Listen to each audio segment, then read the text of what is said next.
Hello, welcome back to the Witch Hunters Baba Yaga's Dancing Hut. So, little bit of recap for last session. Let's have a look. That's right. Okay, so you resumed back in Eleanor's chambers, where you'd just broken free of some sort of magical trap. A model boat had pulled you in and shrunk you down. And this wasn't just an ordinary model ship. It seemed like something was alive in it, something creaking, manipulating the walls. Uh, it lashed out at you guys in its own pain and torment. And after contacting it sort of psychically through use of the message spell, you started to you started to kind of communicate with this thing, learning that this was the brother of the tree folk that you had met all the way back at the beginning of the adventure, the one who said that he would let you pass, and if you're heading to the hut, perhaps in return you could free his brother. And freedom was all this entity seems to be repeating. I'm not sure whether it meant free from its agony or free from its prison, but nonetheless, Grizz, you decided to go back in there and try to claim the heart of this ship, this large knot of wood. You could see it was twisted like roots and branches of a tree, and managing to chop it free from this from this prison. You're now sort of carrying around this large, misshapen, twisted log, but we'll see what you can do with that later, perhaps. For now, you just hope that maybe you can replant it or something. I'm not sure what the plan is exactly, but you've got the heart regardless. And it seemed like the boat fully stopped creaking at that point.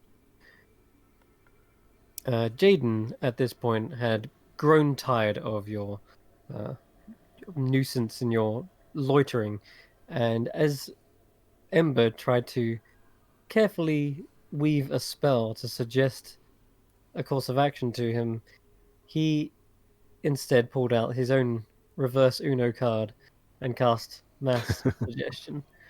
In fact, everyone except Tyro and Tanner were affected and immediately followed his advice, and that was to leave Eleanor's chambers and never return. And at the very most, you guys had an easy exit. You just walked up the stairs and you were out of the room. As for Tanner and Tara, I think Tanner, you ran back and just dropped off the boat real quick because you were worried about carrying this thing around. Kind of incriminates you. But anyway, getting to the top of this stairwell, you found a long corridor decorated with portraits. The first two seemed to resemble Eleanor, and another that was a beautiful young woman with kind of long dark hair. Um, she had these kind of sultry looking eyes, and there was no real relation between her and Eleanor, really. But that this you've heard that this Natasha is supposedly a sister to her. It doesn't look like they're perhaps blood, but as you moved on through the corridor, you saw a series of older looking paintings. These ones were all done in the same sort of style. They are kind of Victorian Gothic looking paintings, and most of their expressions were like somber and plain. None of them seemed to really show any air of enthusiasm. But at the very end of this corridor was a large painting that went from ceiling to floor, a dark, stormy castle with a flash of lightning painted in the background. And you could actually hear a storm from that painting. And as you got close, you realized that it was, in fact, a door, and opening it revealed a dark and stormy mansion of sorts, a dining room with the full table laid out. There were small candles affixed to skull uh, skull candelabra. The room was very dusty. Strewn around the room were these cobwebs and old-looking symbols that I believe Dyer recognized as a family known as Markov. They're an old family from near Nefany, but not quite in it. They lived within a valley, and they often did trade with the swimming city, but they were also known for a terrible tragedy that befell them. Apparently, the mansion was destroyed, and with it, every living heir. The whole bloodline was pretty much wiped out, supposedly. And when people approach the destroyed, ruined mansion, all they can hear are the wails and screams of the lost souls there. No one's ever dared pry too close, for fear that the same curse would befall their family. As you maneuvered through this place, you found books, more paintings, and a strange bedroom with a single crib. There was like a jar of marbles, a bouquet of flowers, and you could start to hear a baby's crying. And as Dyer, you approached it, you started to feel a cold sensation of rushing down your spine. You'd already checked earlier with the paintings, and it felt like something was there pushing against your own hand. And at this point, through the walls, you heard rattling of chains as specters pulled themselves from the paintings, realizing you were under attack, quickly drew weapons and began to defend yourself. Uh, you were able to fell a few of these spirits before they could inflict their necrotic touch, but a moment later, the same spirits began stretching and pulling themselves again from the paintings, talking about some sort of curse that had befallen them. Dyer, you desperately tried to get these individuals to spill what kind of curse this was, but it seemed you were only getting bits and pieces of this. It wasn't long before you realized you had to destroy these paintings that these specters were coming out of. And as you did, they actually started appearing out of other objects from candles that were now like flaring with a red flame. The marbles in the jar had turned to eyeballs, kind of all twitching and looking around at you. The bouquet of flowers had wilted. Blood was pouring down the boards in the walls. The 13 glasses on the table were now overflowing with some sort of red liquid, too viscous to be wine. Everything that was normal and commonplace had been twisted somehow. Even the books looked like they were made of flesh, and everyone got about destroying as many things as they could. And it wasn't long before you realized there happened to be 13 of every single item, 13 books, 13 places at the table, and even a strange quiver set on a table in the corner had 13 arrows, which you promptly burnt up, Ember. After all of the destruction had taken place, it seemed like the spirits were easing up. They were being freed, perhaps. The curse was lifting, and with it, you guys managed to catch your breath. But just before the last blow was struck, I believe Dyer went down. Tanner rushed into the room to the rescue, managed to bring you back up before seeing a flying spectral baby like nearly knock you out as well. Um, anyway, you managed to put down the last of them, and immediately Tanner felt a rush of radiant energy, as if something himself had been lifted, a curse that he had not perhaps perceived. Dyer managed to pick up pieces about how they were devout followers and worshippers of Raziel, but the gramophone that seemed to continually replay this curse even said that it cursed Raziel himself. Once that was destroyed, you saw a glow kind of emanating from him, and everyone in his nearby vicinity kind of they were filled with like determination. as your aura of devotion. Is it aura of protection rather? Sorry, yes, aura of protection. Now floods through them. However, despite being filled with that newfound resolve, you all had that fatigue kind of wash over you. That was a grim battle, one that took quite a toll on your HP. So Grizz collapses on the bed, and the rest of you guys are still under a spell that dissuades you from going back the way you came. So in effect, you're kind of stuck here, except for Tanner and Tyra. You are unaffected by that suggestion spell. But that is where we left off. Tyra, you've just been handed this quiver, and although there's no arrows in it, there is like a bit of ash where Ember kind of burnt them, and you could tip that out if you wanted. I sort of brush it off and mumble something about Ember needs to be more careful with his detritus. Yeah, what? I don't know what that means. You're just a little bit hygiene. smarter than me. You got... okay. Hey, what do you think this is, though, Tyro? It didn't burn with the rest of my flames. No, I'm not particularly sure. He's going to turn it over in his hands and study it carefully and say, with a few moments of study, I could probably get a better read on this. Well, I'm not going anywhere. We should probably stay here. I don't think that, that Jaden wants us to leave. I'm certainly not leaving. He said not to leave. I'm not leaving. I'm staying here. Seems pretty sensible. Yeah, he's going to cast Identify and see what he can learn about the quiver as he turns it over in his hands. Okay.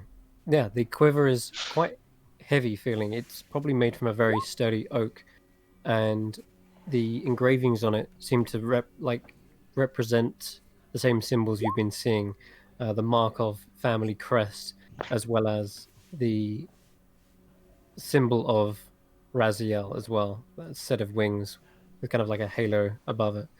The actual kind of framework is a fine sort of silver, and it gives off a slight sheen of magic that is very obvious. If this was just burnt away by Ember, it probably would have been scorched and smeared with soot.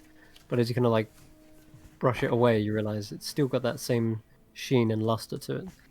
As you cast Identify, you're keenly aware that there is actually still a full set of arrows in it, though not to the naked eye. They are in fact almost in a way sort of spectral. But as you're casting Identify, you're kind of seeing them there, just as a misty kind of vision.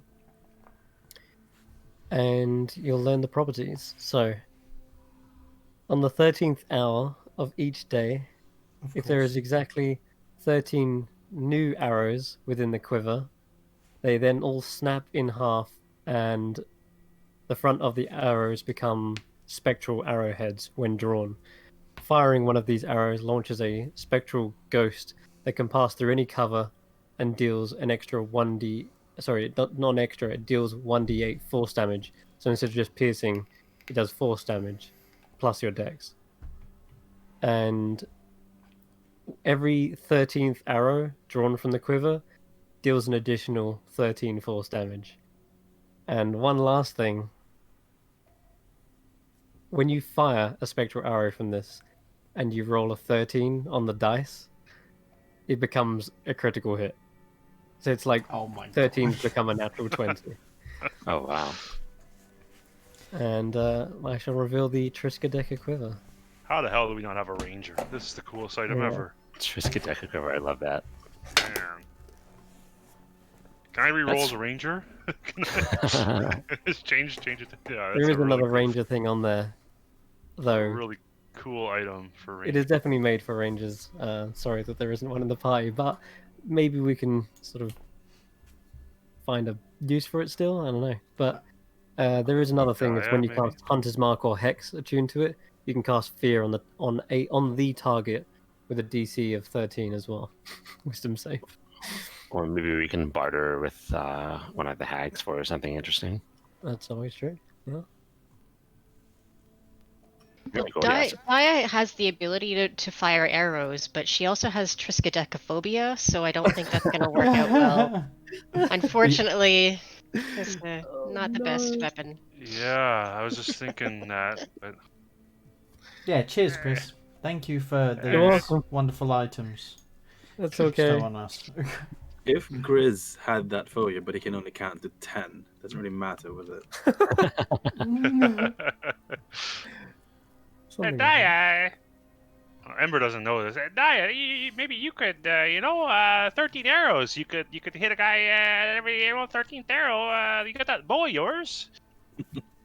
I'm really more of an up close fighter with the punching and things. I don't want it. Nice. No, I don't want it. I'm like pushing Really? it away, stepping back from the thing. I don't like. I've No. seen you fire that bow before. You're pretty good with it. But that's a different bow. It's my own bow. That's a weird ghost bow. No, thank you. No, thank you. Ghost bow. Ghost Yeah, bow. I guess it kind of is. It's maybe one of the distance fighters. A wizard in case you run out of spell slots. If I look at Or- Tanner, does he have a bow and arrow? He has a javelin. Okay, javelins. Okay. Tyro has you've never really seen him use it because he just keeps it slung over his pack, but he does have a light crossbow. So that's not going to be particularly useful for quiver of arrows, though. I imagine this thing's could be quite interesting in the hands of somebody.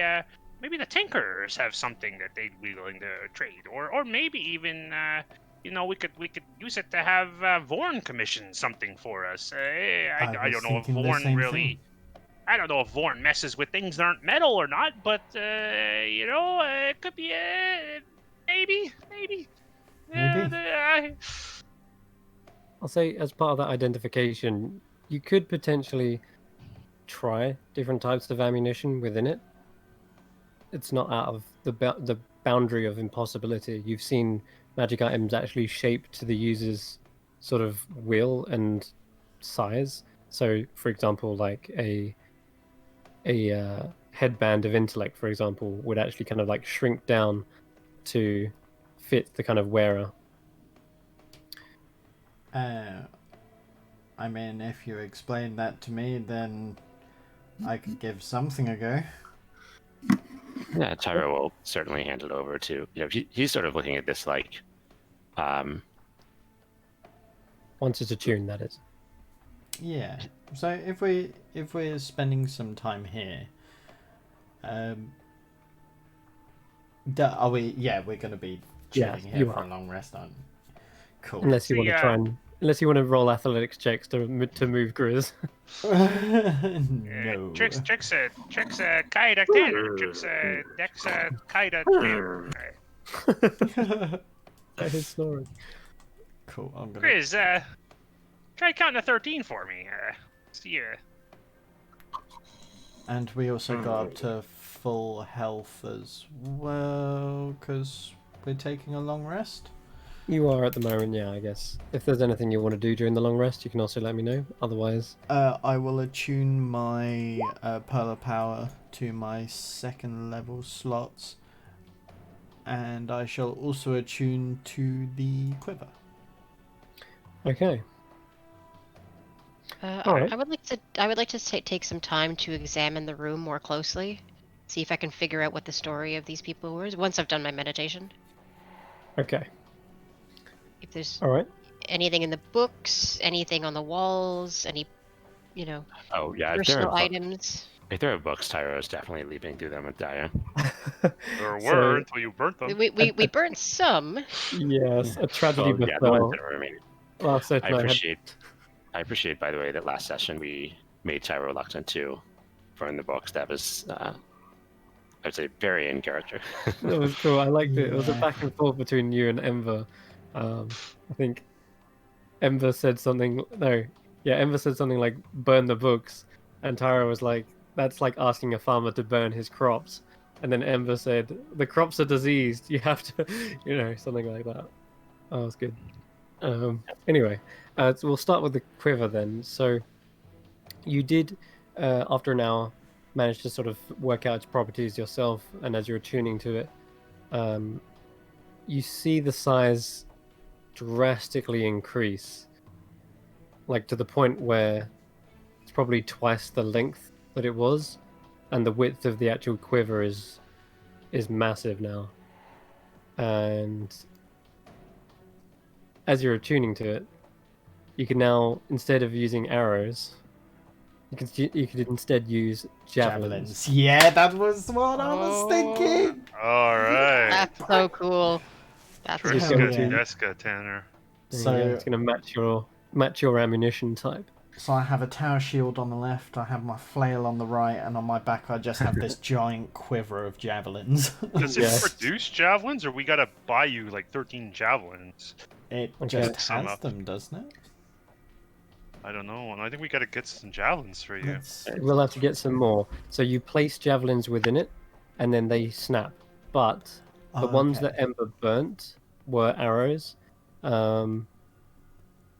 So you know what? Yeah, I'll say that they have now turned into javelins effectively as well. So Oh, nice. there is 13 spectral javelins in this. But to replenish the ammunition, you will need to put fresh new javelins in. Then at the 13th hour, they all break and become spectral ones. So, yeah. And I'll change the damage type to 1d6 because that is a javelin, isn't it? That Yeah. is, yeah. Okay, but it's force damage now, which is really powerful, and it's a magic weapon, so it bypasses damage resistances and such. And instead of strength, it's going to add instead of dex, it adds strength. Freaking There we go. nice. Now Very it's nice, you. Cam. Very nice. Do you have Hunter's Mark, Cam, or what is this? Hex? Do you have Hex? I You don't have don't. Hex. That's either Yeah, a no. warlock or if I was Yeah. a redemption Vengeful, you mean? Paladin. Vengeance? Vengeance, sorry. yeah. Hex Yeah. target. They do. You're not an edgelord in this one. not in this one, no, I'm a good boy. Hey, Grizz, Yeah, I'm gonna start like tapping Grizz's shoulder as he's snoring. Grizz, excuse me? Grizz? Grizz?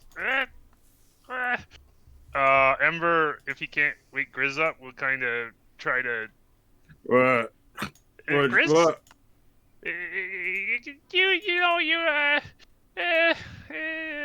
The bed. Can I sleep on the bed, please, Grizz? That is really comfortable. Yeah, but you usually sleep on the floor, and I don't really like sleeping on the floor. Yeah. Well, I mean, you guys go. And then Grizz will kind of scoot over a bit and give Ember some space. Okay. Thank you, Grizz. I'll try to get on the No bed. spooning. Yeah, stay on your side, Grizz. Stay on your side. This isn't uncomfortable at all. Everything's okay. This is a matter of necessity. Good night, Grizz. And I will turn Night. over facing the north side and hand underneath my flaming head and adjust my pillow and try to fall asleep. Alrighty. Okay. Yeah. If only you hadn't smashed the crib, there'd still be a bed for Tyra as well. And before Grizz does go back to sleep, he will kind of feel pretty accomplished at what they'd achieved here, Definitely. and would feel like he's a little bit more worthy now. I would say so. Definitely. Having not run from a battle, having fought it out to the very end, despite sort of overwhelming numbers as well, managed to fell a number of those spirits in a single blow. But yeah. Okay. So Dio, as you're exploring the room, trying to find any remnants of materials that pertain to what happened here, you look over the bookcase and all you discover is the burnt remains and sort of piles of ash where those flesh-bound books were located. Doesn't look like any of them survived the flaming sphere. However, you can roll me just a straight intelligence check. Okay.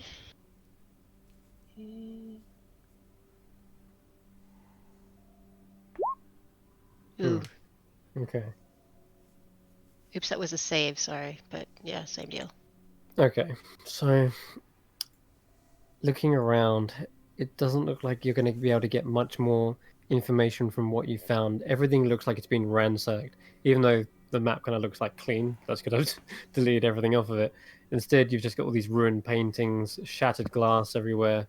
At least the cobwebs have been cleaned up, but if there was any clues as to where this family went or what happened to it, you're not going to be able to find it in this single room or set of rooms. I guess it's 3 rooms in a way.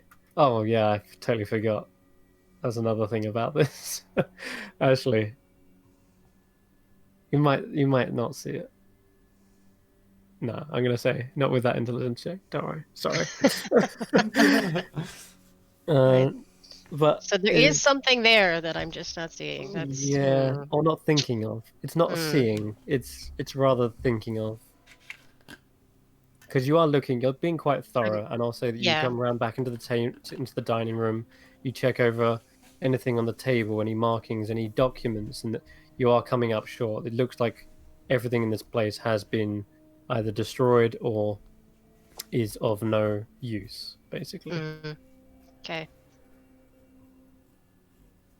Okay. Well, then I will just meditate on what happens to a family when they cross the wrong person, and think about the legacy left behind by this once noble family, and just get into a bit of a funk, a bit of a bad mood here. Yeah. This meditation is slightly unnerving.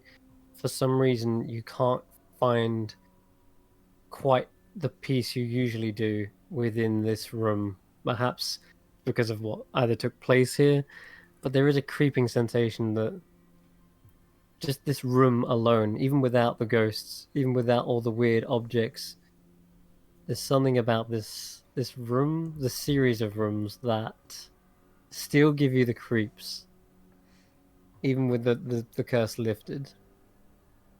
And I'll say out of game, I wonder if you can actually see it as well or realize it.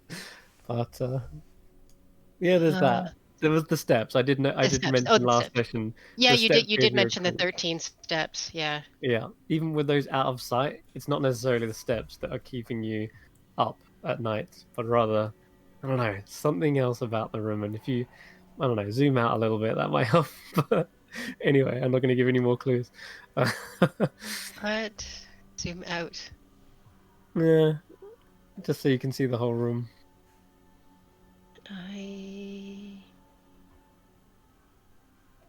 I don't know what you're That's referring probably a to. good thing, at least for Dyer. But don't worry, if you can't It's see not it, in the then shape Dyer of a can't. 13 or something, is it? No. Maybe. It is a little Is bit in it? the shape. Yeah. There's also something. Oh no, it's 13 walls, damn it. There's 13 walls. 13 walls. Okay. There's literally Wow. 13 walls. Yeah. And there is in the shape of a 13 as well, in a weird way.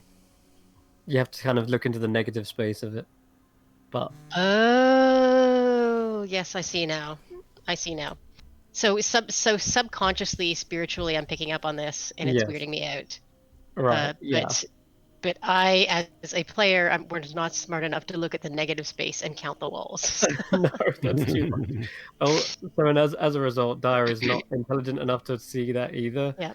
And is not getting freaked out. But I know you was asking specifically about clues. There was something else Yeah. that you could have thought of. And it's more to do with outside that room. But anyway, Okay. Well, anyway, that was a very cool DM, little bit of subliminal messaging. So thanks for that. Okay.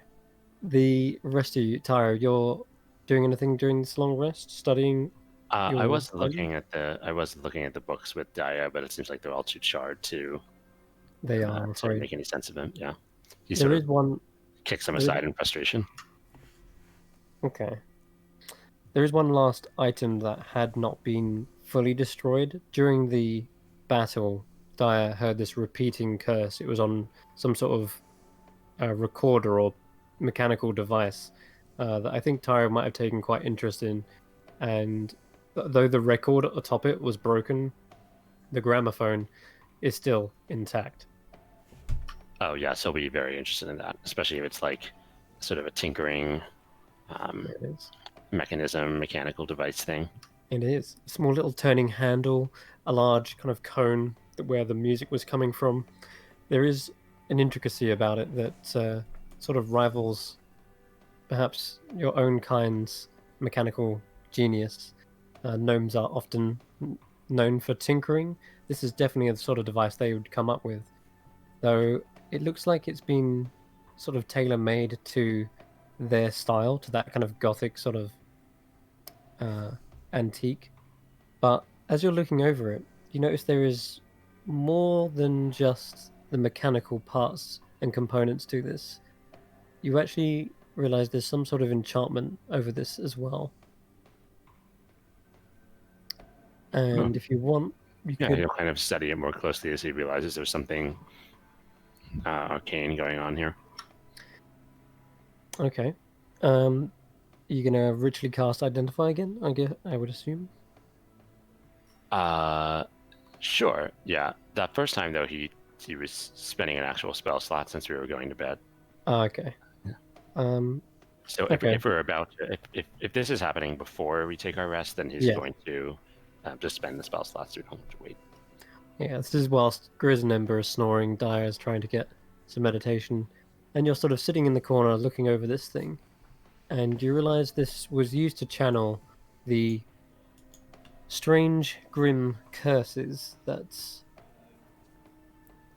basically pushed itself into every inanimate object here, but also the actual lives of those here.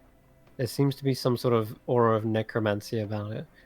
And if you turn the handle, you can hear this sort of strange emanation coming from it. Even though there's no record on it, you start to hear a track being played. No one else does. But you're sort of pointing the cone at yourself, and I'd like you to.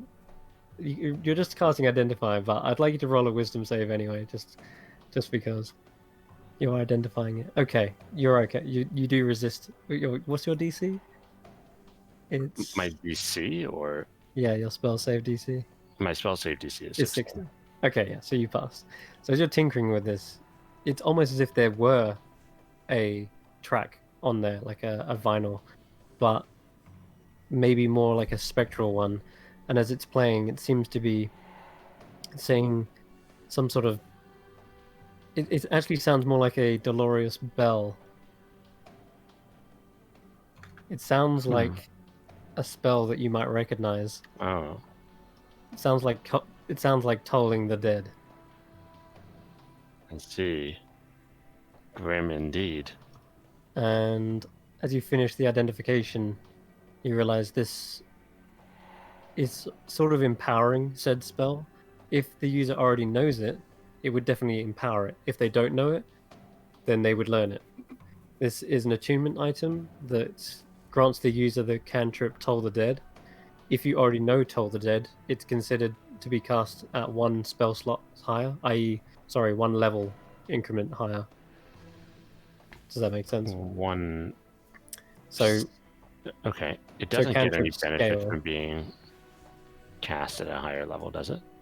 so cantrips scale at like every other level or something. Like at 5th level, they go to 2 times the dice. Oh, not Oh, like a that's spell awesome. slot level, but your caster level.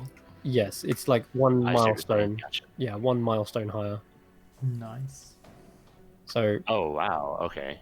it is That pretty would be powerful. very interesting. But Yeah. it is an attunement item again. I mean, I'm not tuned to anything, so Okay.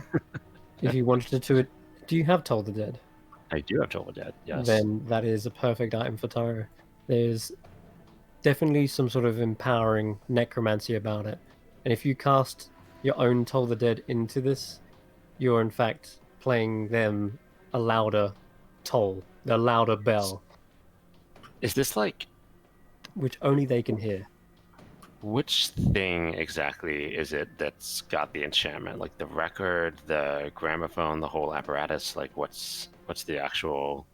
Like, am I carrying around a record player everywhere, basically, to Yeah, use this? it is the whole apparatus, complete. It is one whole magic item.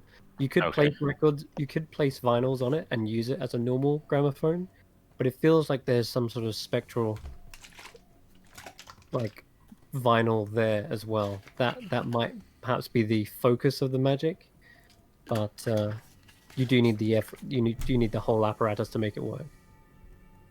Got Gaia it. Yeah. did smash the original record.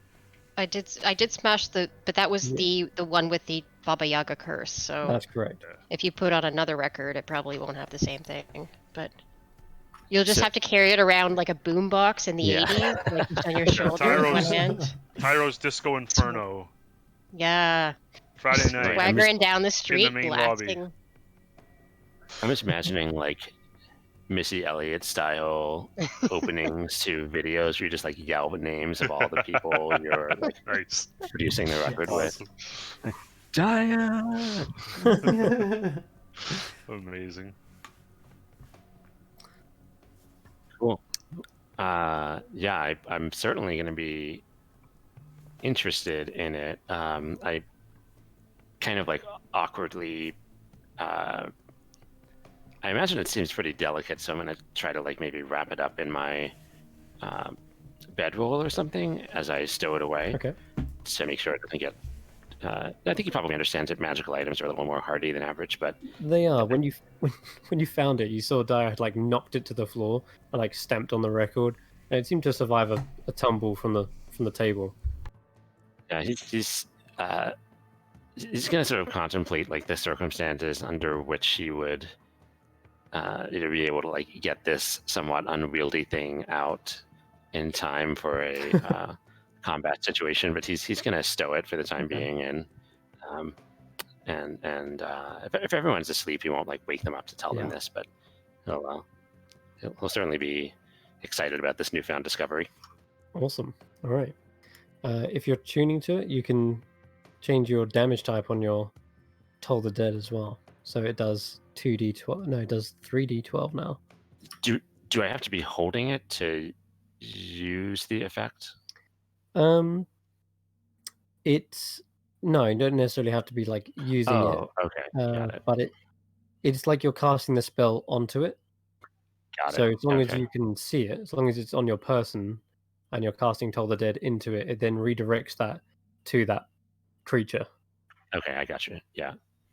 I'm just like imagining Tyro being like, all right, get ready. And like as he pulls out a full size gramophone into his tiny gnome hands to cast the spell. You could be like sat in your room and still cast it on that, and then it would reverberate from the. It would sound to the creature like they're hearing the gramophone toll its own death. Got it. Yeah. All So is right. it more of a radio station than a boombox? Radio transmitter? Welcome to Grim Radio. We will use the deathly tones and cold embrace. 6.6 FM. Yeah. Radio 666. Yeah. Anyway. Your road to hell is open tonight. Stay locked and loaded on the airwaves. I'll take it all the way down to 9th level. Only plays Hotel California over and over again. Or on a highway to And the- hell and the over Cure. and over again. Yeah, and the Cure. And the Cure, yeah. Okay, so as this night goes on, I think Tana, was there anything you wanted to do as before you go to bed, or you're meditating? My bad. You're another elf in the group. You're muted. Camo, you're muted. Oh, You're I right. had a cook in my mouth. Okay. No worries. So you're having some midnight snacks, is what you're saying? Yes. Cool. All right. Well, with that, then, your meditation finishes, Daya and Tanner. You've gained the benefits of a long rest. And I'd like you both to make perception checks as well. Gotcha. 19. Oh, and 20. Nice. Okay.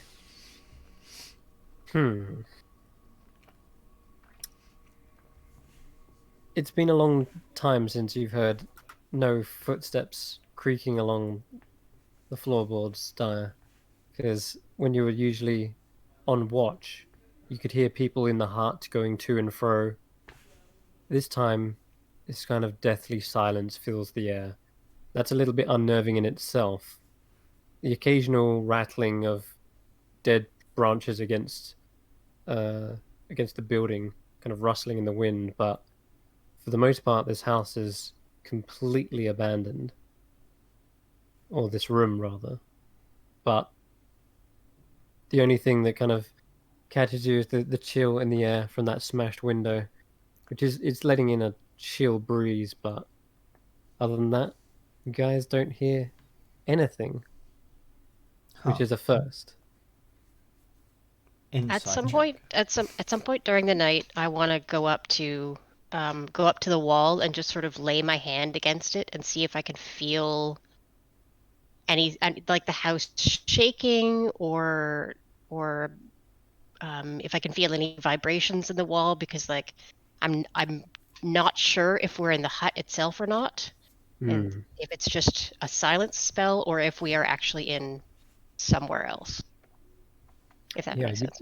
You come to place your hand on some of the walls, and there is no movement to it, no vibrations, not even getting a sense that it's against another wall. Like it doesn't feel like it's flush with anything else. You can't hear anyone on the other side, for example. No, there's no movement, no nothing. Everything is so still and abandoned, and it feels, yeah, just a little bit cold as well. Like this has no heating. It's not very well insulated. It's a colder touch than other rooms in the hut have been. It feels Right. like other rooms have been like temperature controlled, perhaps. Yeah. This feels like a cold wind is whirling through a building, like an abandoned house in the middle of the woods, that kind of thing. Yeah, the wood is just cold. And because you don't hear any footsteps, we will just say that the rest of the night goes without a hitch. Yeah. So everyone can gain the benefits of a long rest. We'll just say that, yeah? Yeah. Yeah. And Tenor, Yeah, you we'll said you were say going to that. do an insight check? Sorry, I kind of talked over you before, but... No? Insight check. Yeah, when on your perception check. Oh, or my on me. perception. Yeah. Oh, no. Don't worry. Okay, sorry. That was I think he was joking about me. I was Carry on. inciting the DM. Oh, It's like, Lord. did we not hear anything? That's a 20. Exactly. That's the thing, is you're confident you would hear something, and for the first time in the hut, silence. Utter silence. Huh. But you're still hearing each other talk, you're still hearing your own breathing, and you're making footsteps on the actual floorboards yourself. But everything else, nothing. So, yeah, it's an odd one. To get a very high check to only hear nothing, I know it's an odd one, but No, that's all cool. it's not the first time you've had an odd roll in this game, let's be real. At the end of the long rest, Grizz, you have recovered, but you've not recovered the maximum health, but you have had a long rest. So you can recover your hit dice, your any abilities like rage, etc. But your maximum health is still reduced. So there is that. And no nightmares for the first time in a while as well.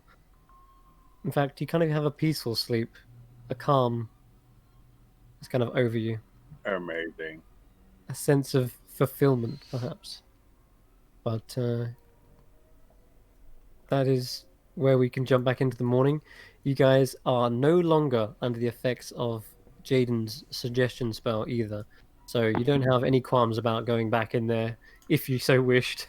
If you want to piss him off again, I don't know. Up to you. But the heart is yours. So Grizz currently has 2 temporary reductions, a 9 and a 3. Okay. Do they feel like the same kind of source? Like, I don't know, just a perpetually achy part of his body or something? Yeah, roll a. I guess roll a. It's be to do with your senses, so go with a perception check. You're sort of feeling out where the pain is in your own body, and for And the most part, we leveled up after the sleep, right? yes, you have leveled up. 11. For the most part, it feels exhausting, like you've been on a long trek, but there is just barely a sharp kind of stinging, stabbing pain at the back of your mind. But I think the rest of the fatigue is so great that you're not feeling that as much as the rest of your aches. Mm-hmm. It's like when you've got a pain, but there's something else that's even more painful, and it's just sort of drowning out that one. So it's hard to tell. But it's not like it's not sort of, the pain isn't in any specific part of his body. It's more like Right. sort of psychological, if you will. Yes. Okay. Yeah, I mean, based on your his body's still... Sorry. Sorry, no, I just wanted to ask, like, based on his dreams, obviously the reductions, happened after the nightmares. Sort of having thought about it, would Grizz kind of deduce that, like, how to maybe remove the temporary, or rather regain the temporary hit points? Like some sort of pattern from the nightmares, obviously, Okay. That's up to you if you think Grizz could deduce that. If you're unsure yourself, you could roll an intelligence check. Probably not from Grizz's Okay. perspective, but yeah, okay, never mind then. That's up to you whether you think Grizz could or couldn't, but Maybe he needs another nightmare. yeah. I Like can that arrange that. pattern. I can arrange that. So everyone, you're fully rested. You're preparing your spells for the day, Tyro. Yep. Just Okay. I don't know if what I want to pick yet, but yeah. Okay. Grizz, you do snore a lot, my man. Yeah. Good morning. Road egg. Amber will quickly scamper out of bed and run over to the table and kind of collect his things, check all his stuff over, make sure everything's in order. Well, maybe now we can actually leave. Yeah, totally, Grizz, breakfast. Yeah. Wonder, that was really weird. I just really thought it was a bad idea to. Jaden seems to, and I'll just kind of say to everybody, he seems to have a trick of mine that I like to use. If you talk really, really convincing like, and really, focus on it, and put some of your inner energies into it, you can make people really agree with you without them even knowing. And it seems as though Jaden did that to us. We have to be careful of that. I don't know about you, Ember, but I'm not the type to be so easily influenced. I know my own mind. Oh, you're not, are you, Daya? You want to try this? You want to try this? Hey, No, just hey, that Daya, angering, Daya, I think angering you a should bark powerful like a dog, protector. Daya. And I'll cast suggestion on Daya.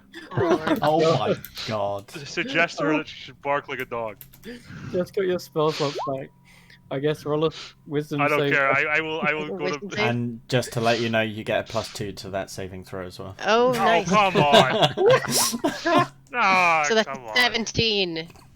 I guess it didn't work so well. I That's just- fine. I will fold my arms and look at him and kind of raise an eyebrow and go, well, I think I've proven my point.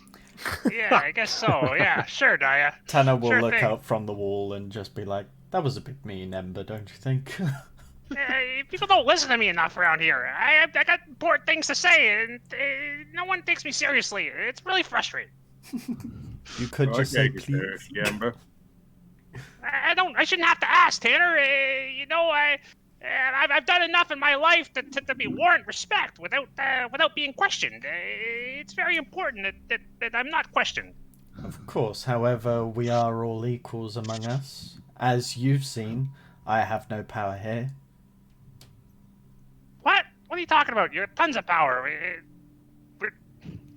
Have you seen what we're up against? Everything that we have is, well, tiny in comparison as to what they have on us. I'd say we're more of equals than ever. Why do you feel, Tanner, that you have to just defeat everything? Why is everything like this battle? It's really tiresome. Why don't you just be happy with, just learning some things and discovering, like Tyro, be more like Tyro. He's more willing to figure things out and work things. You just want to kill everything. Not everything. I more want to maintain balance. Don't get me wrong, you're a really good guardian, and I appreciate you, doing good work for me. But we can benefit if we trick the Baba Yaga. We can make her work for us. If that's possible, then by all means. However, I highly doubt something of that power is going to be easily swayed to our will. Yeah, I agree with you, and that's why we're taking our time, right? We're working through this. But Tanner, let me ask you a question bluntly, and I'll kind of whisper this one. If you could right now, would you put a blade to the Baba Yaga's throat?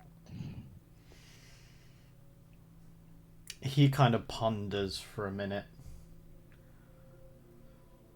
What you guys whispering about? Quiet, Grizz, quiet. 1 second. I still have a lot more to discover in this place. See, that's the right answer. That's the right answer. We're learning, Tanner. However, what she's already done to, well, effectively my people, I probably would. Okay. Here's the thing, Tanner. But I'm not suicidal, is what I'm trying to say. No, I understand that. We're not gonna walk into that throne room and start, throwing firebolts or anything. But listen, here's the thing. Like, you're familiar with the saying, the hand that feeds you. Like, this is, you don't wanna bite that. You want to tap this energy. She could make us really strong and powerful, Tanner. We could be rulers. We could rule over kingdoms. Like this, there's a lot of potential here. I've been really starting to wonder. Never mind learning about my ancestors. Maybe I will become a sultan myself after all this is done. I don't know. There's a lot of interesting things here, Tanner. I'd really love to, have that kind of power. That'd be wonderful, don't you think? Ember, it's not all about power. However, it does make me what are you wonder. in life if people don't follow you, if people don't believe in you? Well, faith is one that guides me. Yeah, I mean, faith is a good tool to meet that end, sure, but Well, if I tell people that I follow, if I follow Asmodeus and then they follow me and then I'm able to accomplish great things, then that's the tool that I use. But honestly, it's all about leadership, Tanner. It's all about power and the family's legacy and becoming what you're supposed to be. And I think you have a serious potential to be really great. well, I appreciate the compliment. If you could raise an army, Tanner, we alone couldn't defeat Baba Yaga, and I don't have no intention of defeating the Baba Yaga, but that seems to be where you're going. Maybe you could, raise an army, be a warlord of sorts, and, a warlord? No.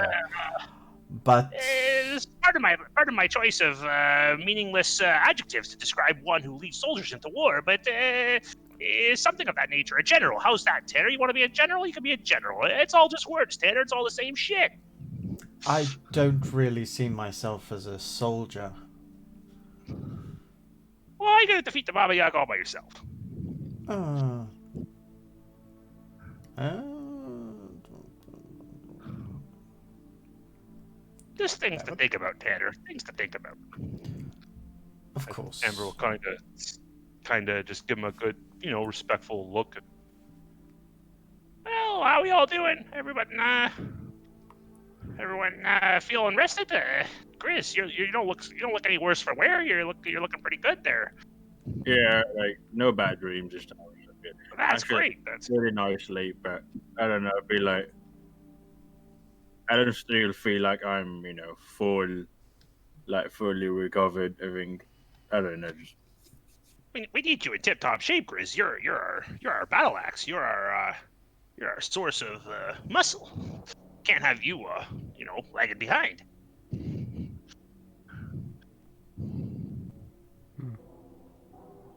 Speaking of which, was the intention today to try and find that doctor, professor fellow, the creep?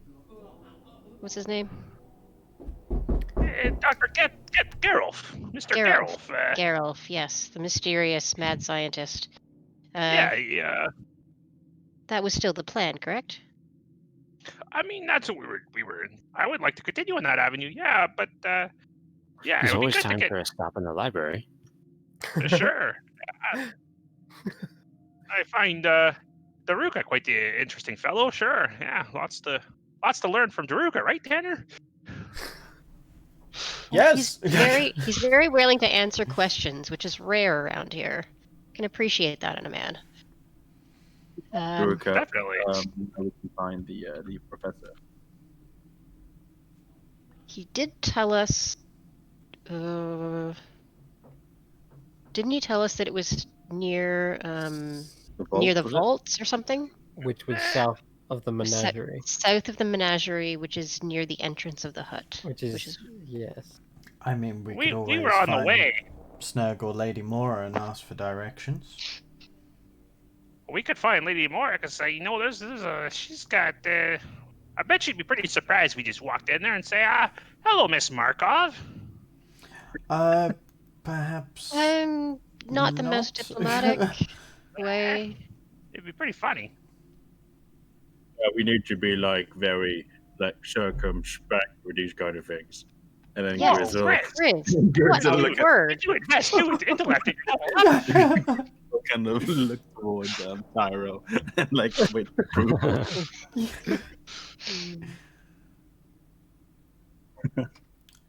Very intellectual of you. All right then. So you guys are heading back out of this creepy ass room. Oh yes. What Yes, is up with the please. door? What have you done to it? So the Talk to door us, is Chris. charred and burnt from where Ember last launched a get out of it. Last launched a a scorching ray at it. So this thing has just been demolished. The only thing that's left is kind of like the wooden frame. So you can turn it. It's on an axle, so you can literally twist the whole door around, rotating it like a revolving door. And you come back out into the corridor with the many paintings and portraits. And as you head back down, you start to realize this will lead back into Eleanor's quarters, though there is not a strange feeling of not wanting to go there this time. This time you don't have any qualms about entering back and facing Jaden if you need to. But I'll drag you back over to that map. I bet Jaden knew it was up here, and when he saw us leave this way, he probably thought, they're as good as dead. Or Get the feeling Jaden doesn't think of us much when we're not in his direct line of sight. Maybe I that's don't just think me. Jaden thinks so much of anything. Fucking idiot. Well, be careful how you speak when you are so close to his rooms. The guy's annoying. He really burst my fucking bubble. You know, he really He may be, he's but always in he- my way. He isn't the most pleasant of characters. However, once again, he's clearly stationed higher than we will ever be within the hut. So No, we you should And might let this is him- also this is add that- his home, and we are his guests. Yes, exactly. Tyro's going to nod vigorously at that line of thinking as Jaya sort of articulates that and say the rule of hospitality is paramount in my family, and if I invited someone into my home, I would certainly hope that they wouldn't talk about me as if I were a fucking idiot. Depending on whether or not that, let's put aside the question of whether or not that's true. You gotta. Fair enough, Tyro. My apologies. I shouldn't use such terrible language to describe someone so as unsightly awful as Jaden Foe. But yeah, that's my bad. 1 second, and I'll point towards where Eleanor may or may not be. Say, good morning, lovely. How are you today? And cast message. To Eleanor. I don't know if she's there or not. I just Okay. gonna find one way to find out, and I'll point in that direction and see what happens.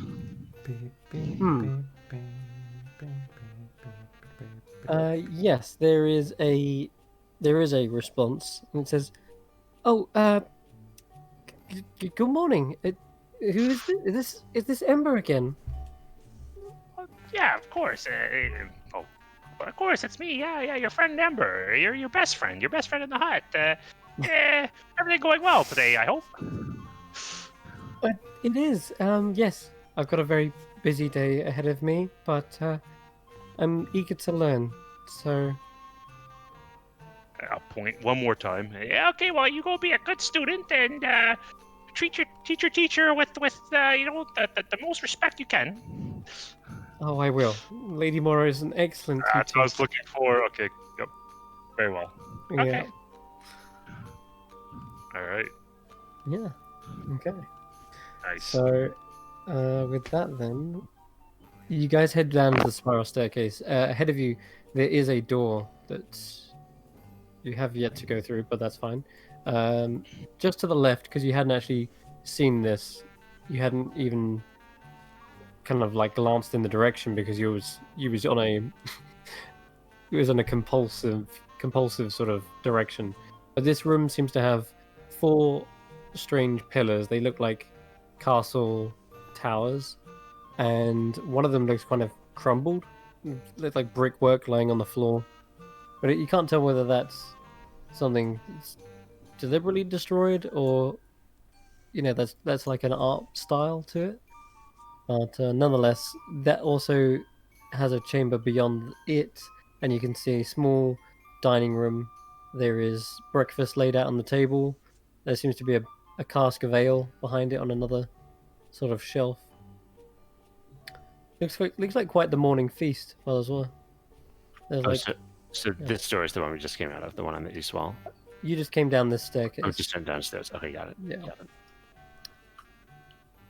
Tyro's Yeah, it was actually going to be really interested in this, and he's going to just inspect this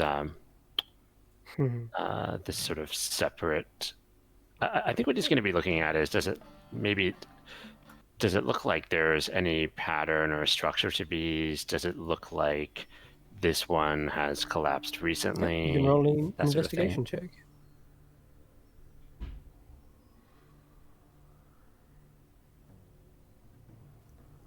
What? Oh my god. It is a bit John. suspect. 30s. What the fuck, man? It is incredibly suspect, Tyro. The rest are like perfectly symmetrical, and as you get closer, you realize it isn't actually a castle tower. It seems like it is a pillar that's been decorated and carved to resemble that. And as you're looking through this one does also seem to be designed to look crumbled and broken in a way.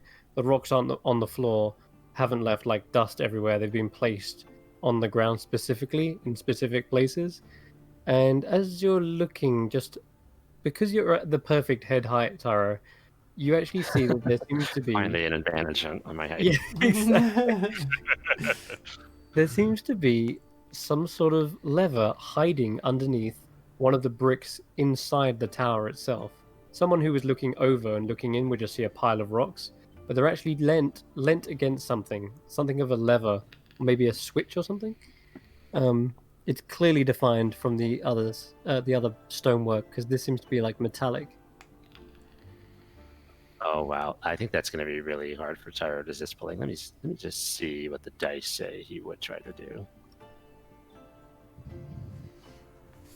Yeah, okay. I think he's gonna look back at everyone and say, "I think I found something in here," and then pull the lever. Oh, Tyro, wait. What? Oh, Pull What is the it? lever. show me. Oh no. Okay, so Tyro pulls the lever. Pull the lever, Kronk. It's only a small lever, and you start to hear kind of a rumbling sound.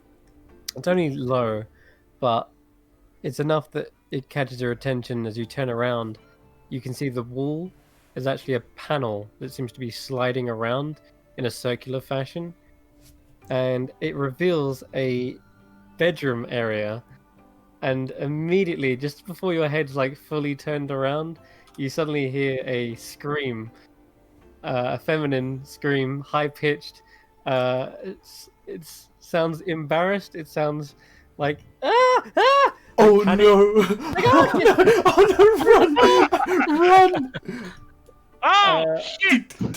Helena quickly tries to cover herself. She is literally getting dressed for the morning. Oh You God! just And opened up her try to bedroom. flip it back up quickly.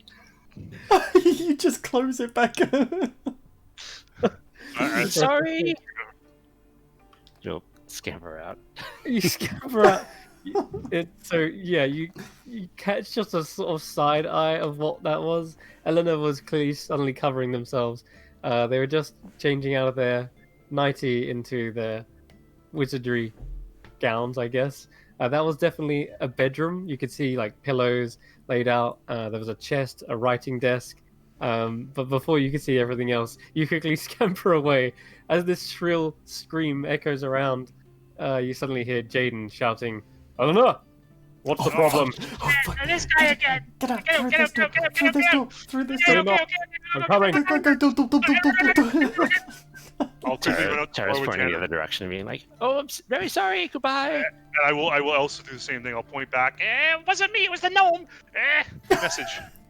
Pointing back towards Eleanor's bedroom, and then run out You've the door. just been gnomed. All right, Tanner, you quickly barge down the door, and you're heading down another spiral staircase, as if they needed a door for this, just to go to another spiral staircase. It's endless. But regardless, I'm going to quickly drag you guys onto that. This spiral staircase, the gramophone is broken. Anyway, take yeah. a drink of water. Having a stroke. The staircase is actually not as long as the other ones. It's only like a few steps before you've reached the bottom, and you come into a small chamber with cold paneled flooring. There is another staircase ahead of that. Directly to the left of you are a set of double doors that look familiar. They actually look just like the set of doors you've been opening and closing to get to your personal quarters, like the guest quarters, rather.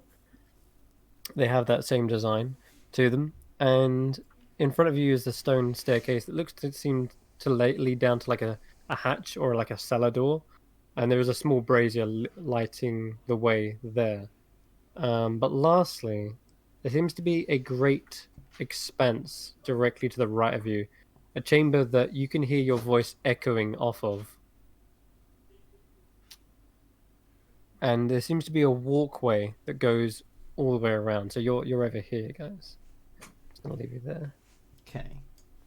We haven't been here before. No.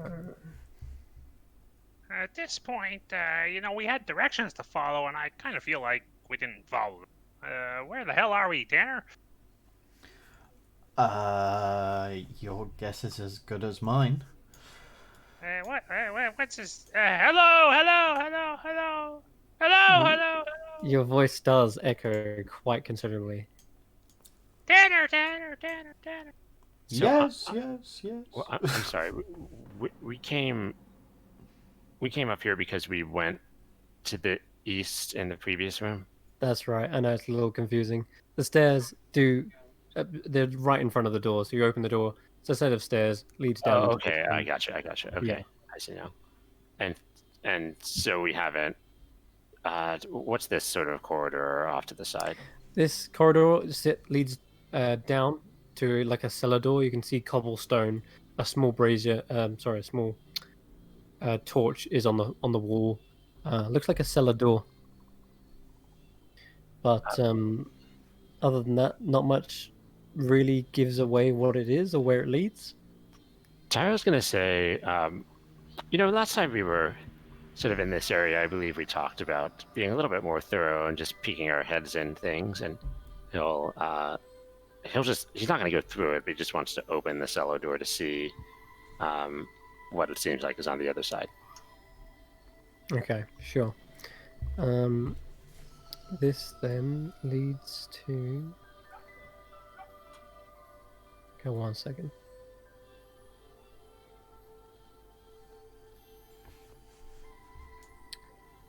This Find music's so Okay. pretty. I found it. You can smell a dank, sort of earthy smell. It's a bit cold down there. You can see a muddy trail at the bottom of a spiral staircase. Opening this reveals that there is a spiral staircase that you would Yep. climb down. That's right, and you can see there's mud trailed on the staircase. And if Does you it want look like that mud continues into this room? onto the cobblestones, yeah, it does. There's a little tiny bit scuffed on the cobblestones, but it doesn't seem to like continue on. It doesn't seem to continue. Okay, interesting. No. Though Tyro's going to say to everyone, well, that seems to lead down to a muddy staircase of sorts. I remember hearing Snurk talking about a greenhouse or some sort of plant area. I'm wondering if perhaps that leads in that direction. But we don't have to get that way, just duly noted. Well, maybe it's the menagerie, Tyro. Ooh, maybe. Yes. That would Maybe, make yes. sense. you Yeah, think if you it's the smelled that menagerie, that's smell what I'm before. I'll say as well, it's actually a familiar kind of smell. It does smell like the cellar that you've been in before. Mm. Okay. The wine area. Yeah, near there. Okay. But like to the left of that, right? The kind of dirty cellar. The one that's kind of like into the yeah, the one that connected to the forge area. That's right. Right. Yeah. Okay. Okay. Interesting. Well, I mean, are we quite sure where we're going? I'm not very familiar with this section. We were trying to go back out where we came by the bearskin there, but Jayden kind of pushed us away. Taya was, doing her little investigations, and which, we discovered a lot. We learned, with the ship and all that. But then Jayden came and ruined the party, as he always seems to do. And now we're here. I don't even think we can get back to, where we need to be, which is that area there where I'm pinging. I don't know what to do. What is this? You're trying to get back to which area? Sorry, you said that area. So our direction, I think we were trying to do is we were trying, John, to go here on my purple ping. Oops, sorry. It's okay. I think we were trying to, right? We were trying to go in that little secret passage of ours, I think. Back to the main lobby where the menagerie was. So we could Things got fucked up. We could get there by going, I believe, go back into the main from our corridor by our room, go up the stairs, the spiral staircase, and then go around the long way. And then I think we had to leave north of the main lobby was the instruction. No, we had to leave. It was to the right of the entrance to the hut. Oh, South the of the menagerie. South, yeah, okay. Yeah. What is the menagerie? I wanted to figure that out. So, something you would notice as you come into the main vault, like the main, not vault, main expanse of this area is a walkway that leads kind of zigzagging around. There are torches lit at the corners of the zigzag, but I call it a walkway because there is literally a very large drop directly at the edge. And as you're kind of almost peering in, we're wondering where your voice is echoing off of. This chamber is massive. I just want to measure it out. 1 second. Any smell coming from the From the pit. No, there isn't. There is actually a lack of scent. It's like this is about 110 foot on a side. The pit itself is about 90 foot. And it's kind of in the shape of a cross. And all you can see into it is utter darkness. Just a pitch black pit. Perhaps bottomless, perhaps magically darkened, you're not sure. Can Tyro's gonna, not jump into it or anything, but sort of step up to the edge and look down and say, "Oh my, that is quite a ways down." And he'll just get a little curious about what's down there, and maybe like tear off a scrap of his like spare clothes or something and light it on fire with firebolts and let it flutter down to see what happens. Okay.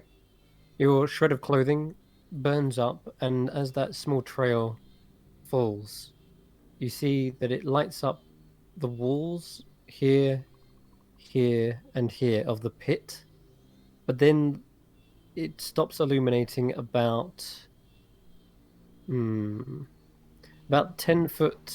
or 15 foot so down. The walls of the pit seem to disappear, but you do still see your light trailing down and going further into an expanse of darkness. I see. So I still see the light, but it seems like the walls stop. The walls do stop about 10 or 15 I foot see. so, yes. Got it. And he'll watch that with some interest and make a few notes in his notebook. Does he think that this isn't? Does he think that this is actually bottomless, or that this is simply a gateway to something else? You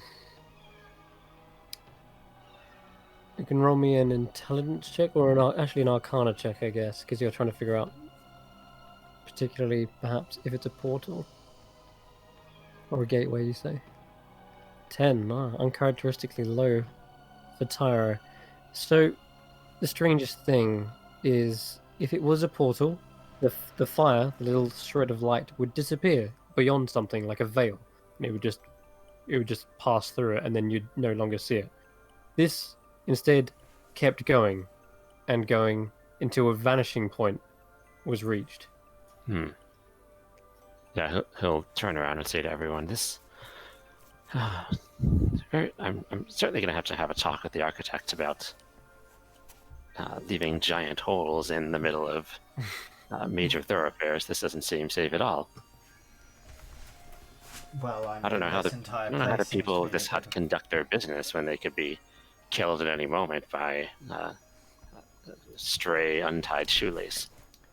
Well, this whole place does seem to be a design flaw in total, so I wouldn't really. Or expect perhaps a much. test of skill, of worthiness. That too. If you're one to trip over your own shoelaces and fall into a pit, well, perhaps that's the best place for you in this in this hut. Not that I'm saying that, but if I was a witch, I might. The Inside flooring check. here doesn't seem well traveled either. It doesn't look like many people come to and fro, but it is actually very well kept, clean. Like, it's quite polished in here. Chris? Yeah. When I, now that I have my memories back, or Ember has his memories back, when he was taken unwillingly into the astral plane of this place, due to a magic surge way back when. Uh-huh. Does this kind of blackened expanse look anything like the cracks between the walls and where he was when he was taken there? What he saw? Does it look anything like You that? have an excellent memory, and it does feel like Ember's memories have come back. It's almost like you've almost kind of got like a refresher of what happened because your memories came flooding back to you. You got to re-experience everything, and because it's fresh in your head, I would say yes, you do recognize something of that. And if you recall way back, I actually described to you, you see a cross-shaped pattern way up in the distance. That's right. Yep. So I think that's what this is. So I will turn to Tyro. Tyro, you know, how you bounced into the wall a little bit with that spell of yours? I bounced into the wall. Well, you kind of went into the, you blinked away and then you kind of reappeared. Oh, yes. Yes, I know. Well, sometimes the laws of magic just don't go the way I expect them to, and weird things happen to me when I'm using things that aren't weird. And, Tell me about it. chaos I'm trying to control. Yeah, well, there was a time where I went one step further into what you described. You were telling us about the ethereal and the astral. Well, I was actually taking the astral in this place, and everything was very square. It looked like a grand design, like algebra, like a geometry almost. The whole thing was. As you start talking about like the pattern and order to this, he's like immediately his eyes are lighting up, and you see him like pulling out his notebook as he. Oh yes, intriguing. Tell me more. And then Amber will proceed to, spend 2 or 3 minutes in an Amber fashion with a lot of pauses and considerations, but also meaningless, pointless pauses and stuttering, explain the cross and the empty void that he saw when he was pulled into the astral plane with the blackened empty space and all of that, Chris. He will explain all that to Tyro at this point, having his memory restored and those memories of that event being extremely strange to him. You make anything all that, Tyro? I don't know why I was taken there and what that would be for.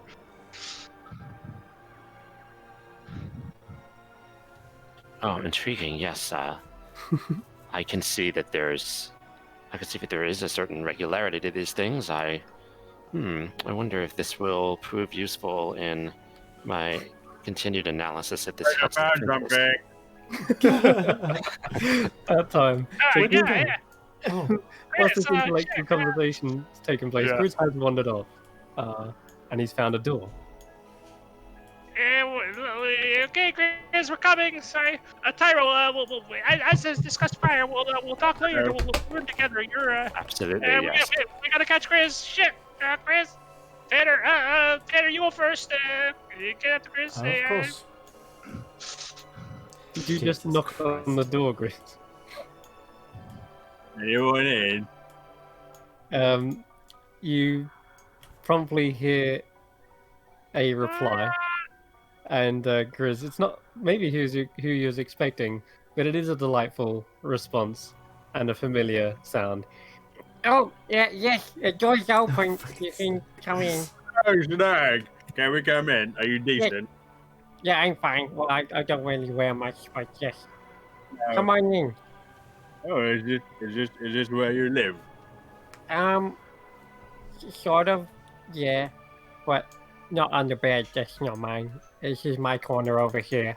And he points to the web-strewn corner. You just kind of walk through like broken, but it's fine. Yeah, it's okay. That's okay. I was gonna make a new hammock anyways. Yeah. So you weren't having breakfast, or you didn't want to be disturbed? No, yeah, but I'm just about to get ready. I gotta go clean up a mess on aisle 13, apparently. Aisle 13, Daya. What do you think about that? I don't think anything about it. Why would you ask? I have no reaction whatsoever to that number, or whatsoever. Yep. Oh, fuck. I just realised. Anyway, Spirit, how are you? I'm fine. It's just a little groggy, but oh, good. Hey, say, what are you doing in the astral hall? You been snooping around again? Yeah, we've been given permission, Snurg. It's not snooping anymore. We're investigating now. Astral, Tyro's- We got Tyro- permission. Tyro- We cannot go anywhere we want. We're actually trying to find like the laboratory. oh, okay. Oh, you're pretty close. Let's see here. Sorry, Wait, Snug. You which said which laboratory? Astral Hall? Yes, right. You want to watch your footing in there? Yeah, certainly. Do Huh. people trip and go over the railing a lot in there? Not intentionally, but someone actually shoved someone down there once. That was pretty bad. Oh dear. Oh, and there was another guy. Some wizard decided to stick his head in there, and he said he didn't come back for about 2,000 years, but didn't. But to me, it was like he was only in there for like a minute or so. So I don't know. Wait, what? That's crazy. You could. Amber just considers the possibilities of gaining Hey. 2,000 on his lifespan. You're saying that if we jump in there, we'll survive for 2,000 years and then emerge at some relatively short time after the present? I wouldn't jump down there, but this guy, he like tied a rope to himself. He lowered himself in there, so his head was just like into the pit, and then he came back up, and that was it. Like that was what happened. He just went down, came back up, but he was changed. He was a changed man. Said he'd been there for hundreds of years. Said What it did he felt say like happened? Where was He- he? He said he saw clouds. He said he saw like spinning discs and stuff, like colors, thoughts, memories. I don't know. It sounded really like trippy, so I thought he had just been on something. Maybe the blood had rushed to his head. I see. Yeah, that Tanner sounds a little look- scary, Snurg. Not gonna lie. That's Tanner looks concerned. Yeah, I wouldn't try that. It's up to you though. If you're like looking for cracks, that's probably the biggest one, Tyro. Yeah, Tyro nods and says, "Seems pretty sensible not to test out magical theories with such great risk attached to them." yeah. I've been to this astral plane here. It's really unusual, Snurg. You really get a feel of what this place really is when you're there. It's Hmm. Yeah. Like on the outside looking in. Yeah, like imagine Snurg, a bottle, like a wine bottle, Snurg. You know a lot about wine bottles. Imagine an fine. empty wine bottle and everything, all the wine's inside. Well, it's empty, so it's not inside, but you know what I'm saying. But anyways, so imagine you're outside the wine bottle and looking in at all the little things inside the bottle. That's kind of what this is. Ooh. This whole hut is it's like a microcosm, Snurg, a microcosm. A white cow. You live, Like in we a, you live in a bottle, Snurg. Don't argue What with are me. you talking about, Amber? Don't argue. I don't know. Tyro will explain it better than I can. He's a bit more clever. As you invite him to explain it, Tyro sort of pushes his way to the front here. Oh yes, so and then he's pulling out his finger and gesturing to make magical illusions, but it's sort of drawing on a free floating whiteboard, so you can see all these diagrams beginning to materialize about the various relationships between the planes and the multiverse and how the astral is connected to the material and all that. So as you can see here, and then these runes start way overcomplicating what should perhaps be a sort of Wizard Cosmology 101 class at the Magic University version for Snurk. Oh, wow. There's so many little lights and stuff. Wait, it kind of used to look like that. It kind of used to look like that, actually. Not anymore, though. Now it's just dark. Oh, I see. Did something happen to disconnect this part from the multiverse, as it were? Snurg begins to sort of scratch his head, and after that, he scratches his butt, and then looks at you with a confused look. Yeah, it used to be filled with like glittering lights. Used to be a great place if you just, wanted some time alone. You could just stare down to the stars. Strange, but normally you look up to the stars. This is when you look down. But now it's just kind of just black and void. Intriguing. Do I know anything about like what might cause something that was previously a gateway to the astral plane to not be that anymore? Okay, roll an Arcana check. Now that you kind of have a better idea of what it is, you had initially thought, this could be a portal. And after having been told that it does seem to be that property, someone's lowered themselves in and experienced that, it might be that edge, the 15-foot drop, is where that portal begins. However, once again, you just saw your flame enter into an endless void, an endless expanse. If that was an endless expanse, then it must be like physically there and not a portal. It's hard to describe. What I'm saying is, if it was just a portal and the portal wasn't active, it might just be like a basin, right? It might just be like a floor, but the portal is on the floor rather than that. But in this case, if the portal's not active and it still went into nothingness, then you're sort of confused, and I am deliberately so confusing you because 14 wasn't particularly high, and so you're confused as well as maybe Snurg is. He's not really sure. I don't know. The stars just I've been waiting. Tyro nods and thinks about that a little bit more. Puzzling. He'll make a few notes in his notebook. I'm Hey, sure Snare. Baba Yaga already knows, but just over there, that's He points, that's her chamber there. and he points all the way across to the other side of the astral hall. Oh boy. Oh, we're in the belly of the beast. Yeah. Where's that go, Sturk? And that door there. What's that? Your janitor areas underneath? That's a smelly place. It's just a menagerie. Oh! Oh, Wow, a revelation. perfect. Yeah. In fact, I gotta go kick the Kenkus at their butt. They're probably late for feeding the beasts. Ah. How's that table coming along, Sturk? So, gotta go. I'm just waiting for him to turn around and be like, "Fuck off." Cockney accent, yeah. Fuck you, He quickly scampers off. Well, we had to go what was it, Daya? South out of the menagerie?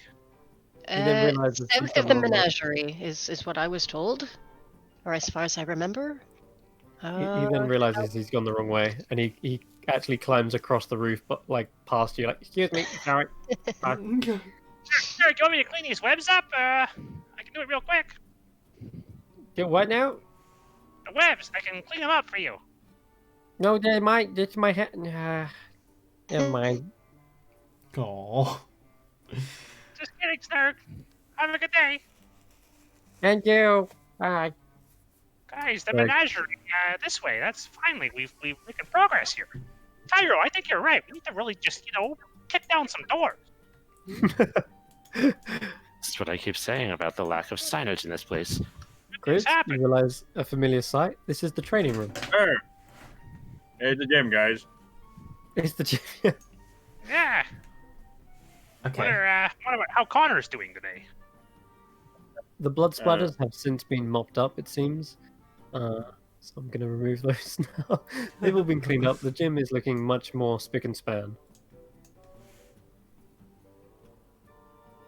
Okay. Right. Okay. Come back for more, have you? I'm gonna quickly cast a message and point towards the gym. Chris says that you're the big wimp, Connor. You're a big wimp. I'd be more than willing to let him put his words where his mouth is. or sword arm. Are you okay? Yeah, doing just fine. Hey, you know, a little. Look, I took a really hard hit on the head last time, and it's really messed me up. To the You can see menagerie? there's like a big dent in his helmet. You, But, you first, enter. Me first, okay. Yeah. Don't you? The menagerie could be anything in there. You know, could be plants, could be animals, could be a mix of things. Better you find out first than me. Uh-huh. I'll go with you, Tanner. I'm eager to be moving along, so Okay. I will follow just behind him, but like just a step behind him. I'm gonna let him go first. Okay. Wow. You But open the door, Blake? I have your back. I shall open the door. Okay, you're free to move along. Ooh. Inside this room is a metallic grate of a floor. So when your boots walk across it, you can hear this kind of metallic thud echoes around a bit. Inside here is a wondrous kind of blue dim light, and you immediately see where it seems to be coming from. There are sort of doors, but they don't look like doors with handles. They look more like a barrier, a shield or something, a force field. It's hard to describe what a force field is in like a fantasy term, but there is a blue translucent barrier, and through it there are trees, natural looking foliage, except the ground has a weird hexagonal like pattern that seems to have like a mirror like sheen to it. Directly in front of you, there is also one particular grate that doesn't match the others. It's round. It looks like it's been heavily worn. There's like scuff marks all over it. And it doesn't look like it's flush with the floor. It looks like there's a small gap around it. Like this is a trap door or something, or a pressure plate. But if it was a trap, it wouldn't be as obvious as this, right? Yeah. Yeah. I'll just kind of like call back into the other room. I think it's safe. Okay, I'm not so sure. Tyro, come here. And I'll touch Tyro on the shoulder, and Tyro, you have that warm, comforting feeling of the fiery armor that just coats your body and gives you that arcane protection. And I'll cast Mage Armor with 1 sorcery point and commit it. I Tyro, feel very toasty. yeah, you feel warm and fuzzy inside. Okay, I think he's coming to feel it, like maybe get a little acclimated to it, like it's his favorite blanket, kind of thing. This is a good position to be in. Indeed, Tyro. Indeed, I bring the heat. All right. So you're kind of entering in a bit further as everyone's walked in. All of your boots are kind of thudding against the grate now at this point.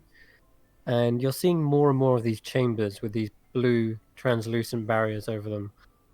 And there seem to be about 6 or 7 or so you can see at this point. And each of them have a different sort of interior. One is filled with plant life. Another one seems to be kind of a rocky looking biome. And another has these crystals that are sort of dull light themselves. They're giving off a weird blue, kind of aquamarine glow. But there is something else that you're hearing as you're entering into the room, as your boots are clanging against the metallic surface. So is there a heavy Why is that? I bring up my shield. Ah!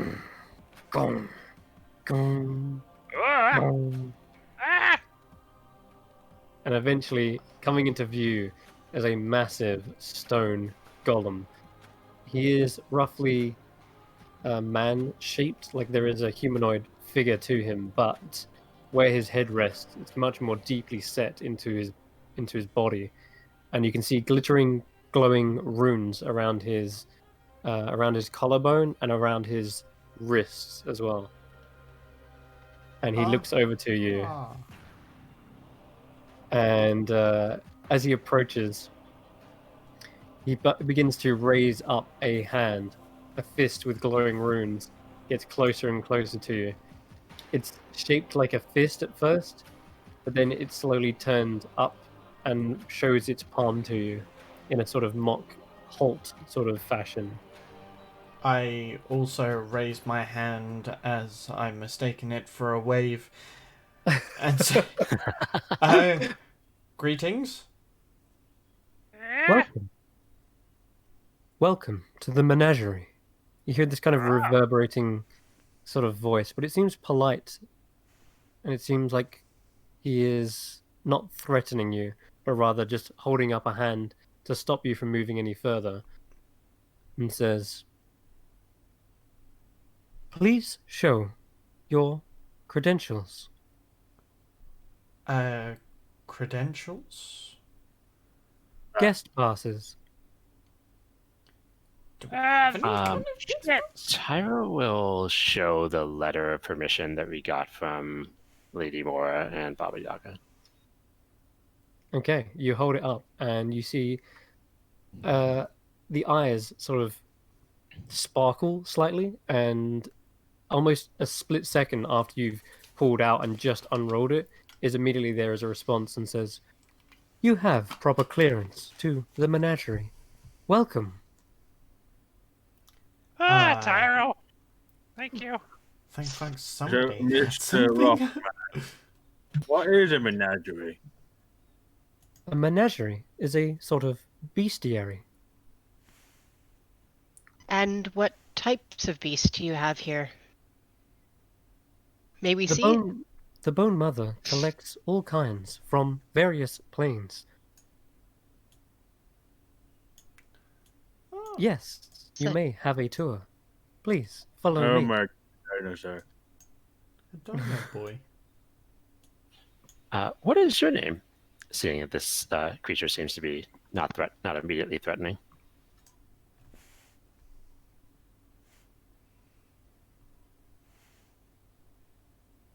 He forgot its name. 1 second.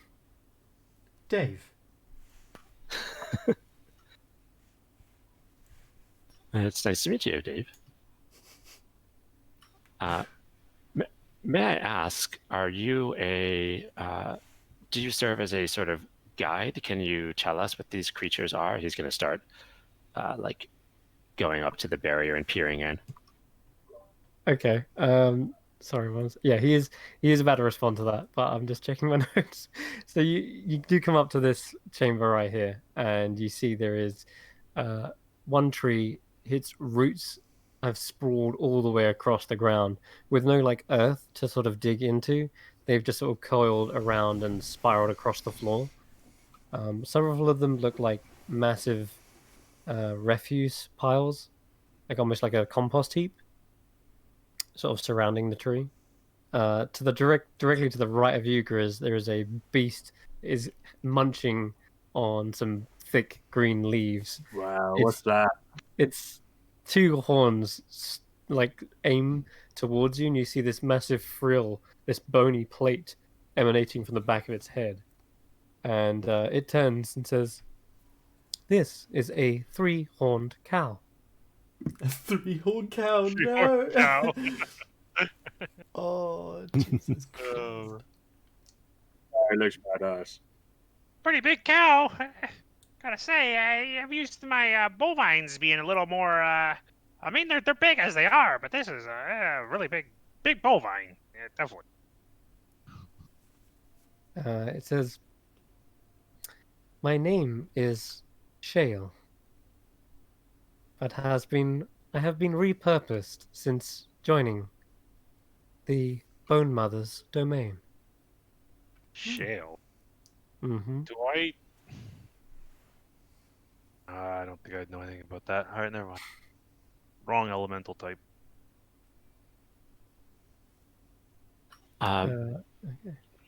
Is this? Go ahead. Go ahead. Sorry.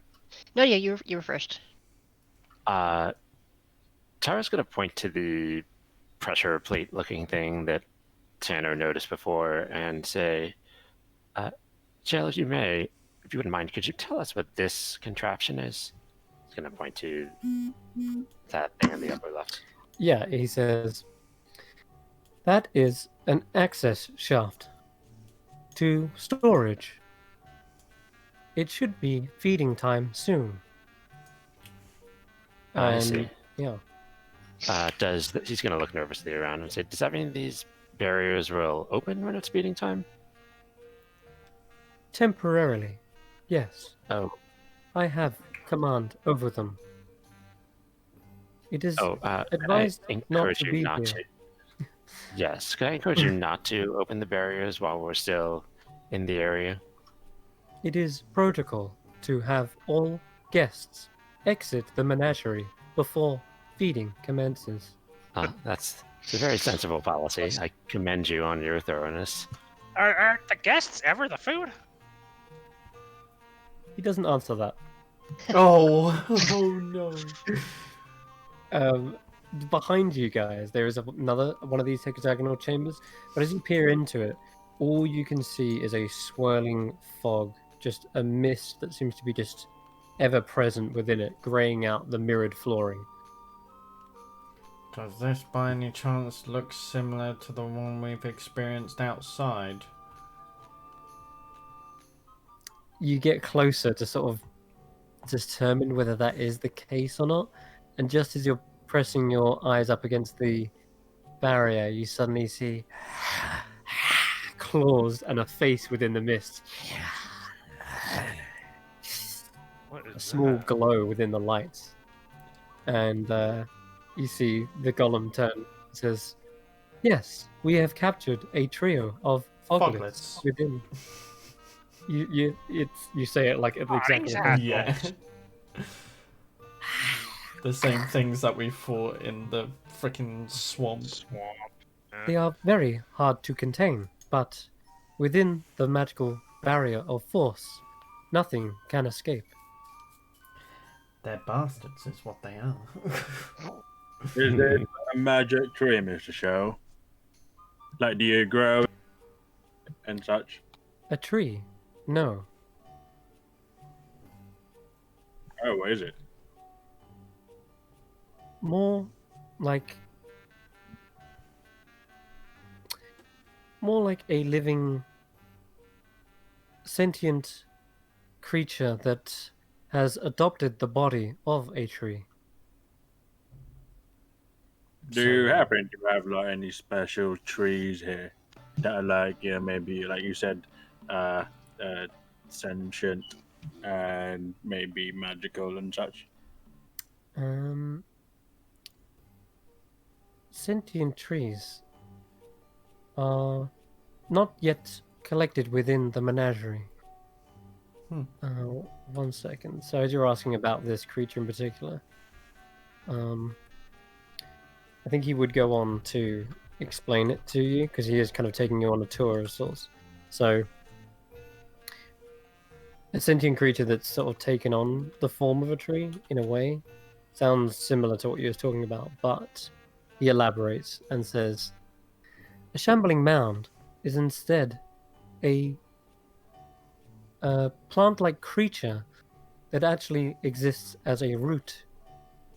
It is comprised of decaying leaves, vines, and roots, and other natural swamp and forest compost. But they have an inner core. They are bound by this mound they are now residing within. Right. Okay. So, for instance, if we had like some kind of like you said, like a root, but it Indeed. hasn't quite, like what would you do? How would you like turn like? Do you need to like water it? Do you need to like put it in like some compost and such? Like, how do you grow like like a big what you just explained? The shambler consists of the rotting heap that it simultaneously accumulates and feeds on, which protects the root stem and animates to smash and smother the life of others. The central root stem is actually spawned by lightning, a phenomena in which lightning or fey magic invigorates an otherwise ordinary swamp plant. As the plant is reborn into its second life, it chokes the life from the plants and animals around it, mulching their corpses into a heap around its roots. Uh-huh. Sounds really dangerous. Tyrannods. If the mound is destroyed, the root can regrow and form a new mound.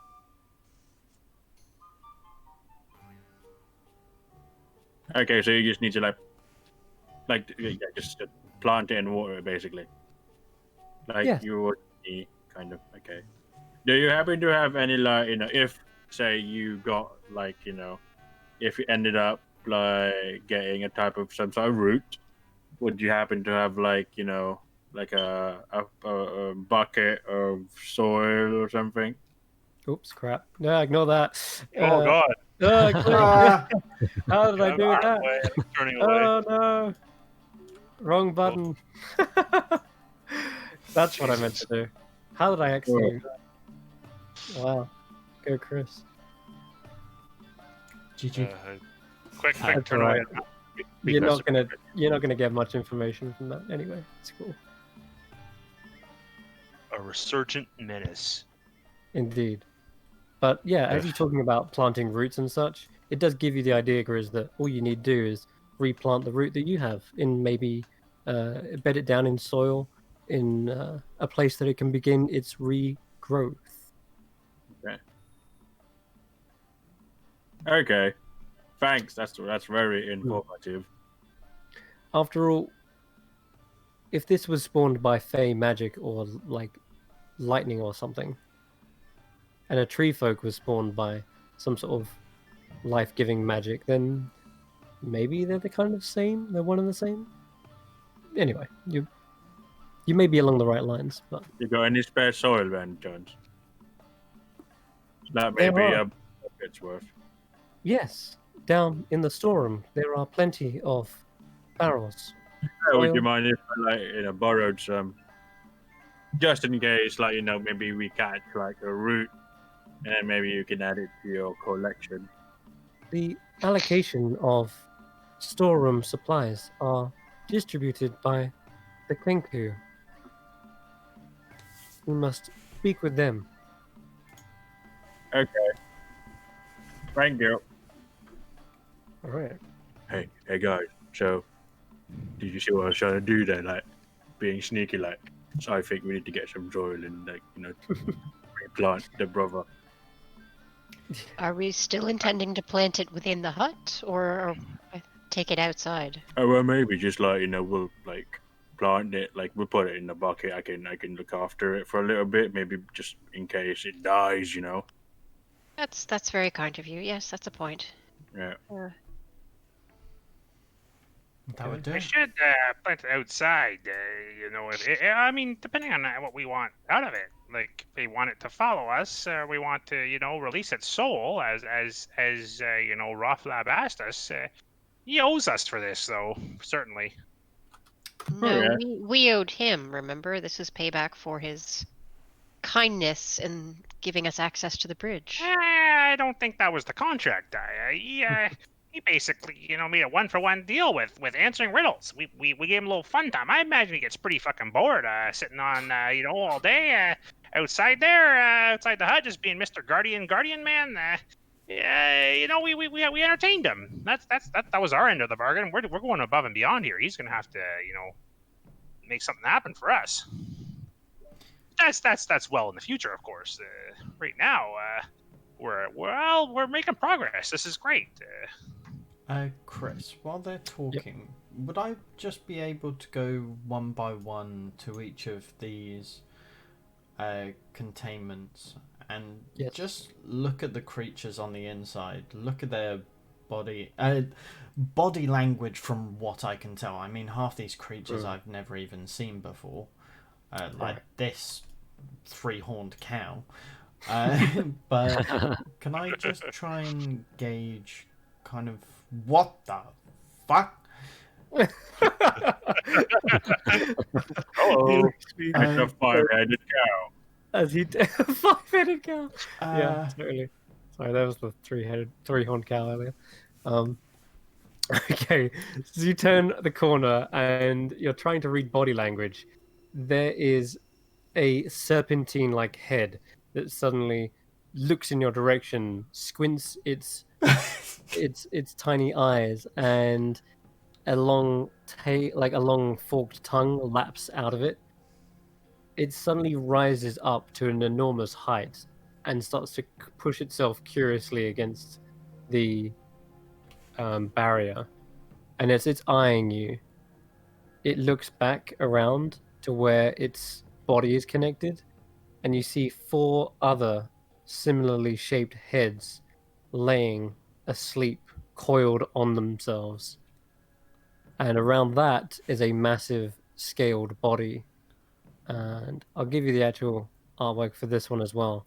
But at first, you think this thing is a gigantic, cobra, but you actually, in fact, see that they're all the same creature. It is some sort Okay. of hydra. Shale, what is Yeah. this thing? This is a hooded hydra, one of the Bone Mother's most coveted finds. Oh my god. Uh-huh. Yeah, that's What bad in news. what interest does the Bone Mother have in such exotic creatures? It is uncommon that all hydras' heads get along. It is usually infighting when feeding is administered. However, should a hydra find some sort of leadership amongst the heads, the others will follow suit. I believe the Bone Mother was investigating the dynamic between a creature with many minds, all working in unison with one another. But the hooded hydra also has incredible regenerative properties. If a head is stricken from its body, it is possible that it can regrow two in its place. A never-ending cycle. A danger. If something was killed, if a hydra was beheaded, it would only grow back stronger. A trait that the Bone Mother seems to also share. Right. Right. And Wow. I'm just going to continue on and finish off what what I was saying before that Yeah. took Cameron off guard. It did. So, yeah, I want to read through kind of like the body language, the look on their faces. Do they look distraught, or are they just kind of like in their habitat and just kind of? So, you can roll me an animal handling check, not really to handle them, but rather what you're not. It's actually nature, I guess. You could roll nature or animal handling, either one I'd be fine with. But, Animal handling. 17. animal handling. Okay. So they definitely look like they have suited biomes. So they're being fed a generous amount. Though the conditions do appear to be rather cramped, you actually can tell that from the looks of things, they're like mirrored hexagonal panels seem to reflect a bigger biome than what it actually looks like. So it's to sort of make the room look like bigger by putting mirrors everywhere, but Right. they do actually have physical things in there which are of that biome. So they look like they're in their natural habitat, or albeit a bit cramped. They are looking quite fed, but for the most part, okay, I'll tell you individually because it's not just a sweeping statement. The foglets are clearly agitated. They're constantly swirling and searching for an escape. I They don't are, care they are about clearly them. like They looking suck. every inch over that door. They are very eager to get out of there. The three-horned cow seems to be disinterested with the group, but has not stopped staring from across this chamber to the other one, and you hear a low growl coming from the three-horned cow. Not at the group, it seems, but it's as like Dyer is the last person to walk away from there. It's still growling and it's still looking in the direction of the other chamber. The opposite chamber is completely still. There's no movement from it whatsoever. Even though you've been told there is a shambling mound within it, it's obviously very well camouflaged and is not making a single move. The Hydra, however, looks incredibly... Well, the other one looks incredibly bored, but one of the heads, the head that is awake, is very curious.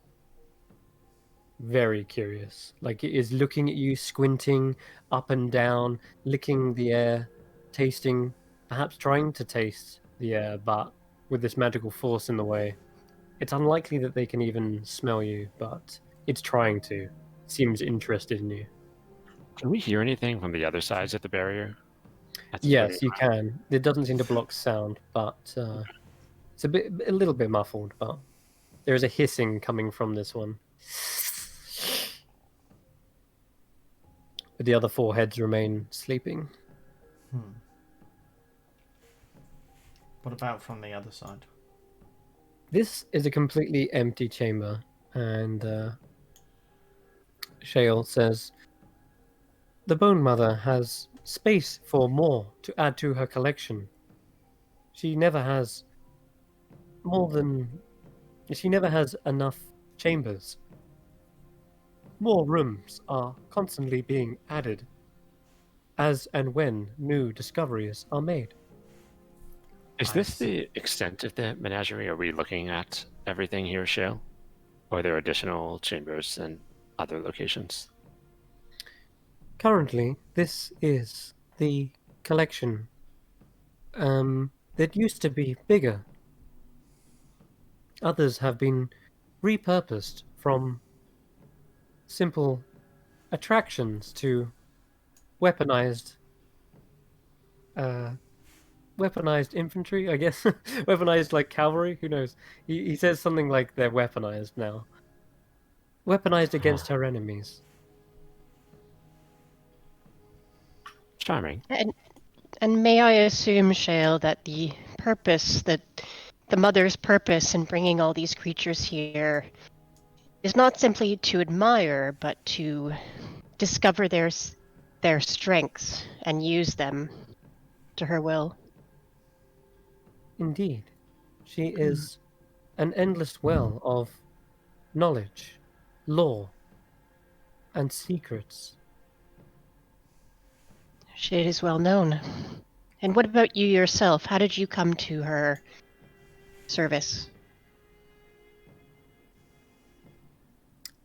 I have been redesignated to serve the Bone Mother. Any purpose I once had has been erased. It is no longer necessary to hold on to old memories.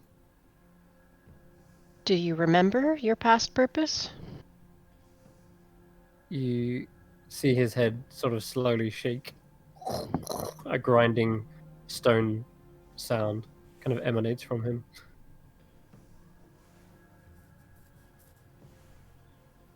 All I remember was an adventure.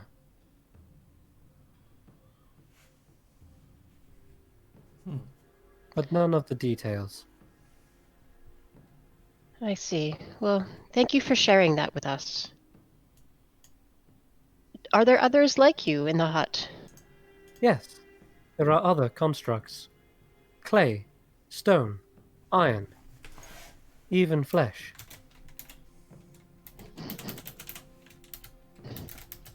No fire though, eh? No fire. It turns to you and it says, calculating.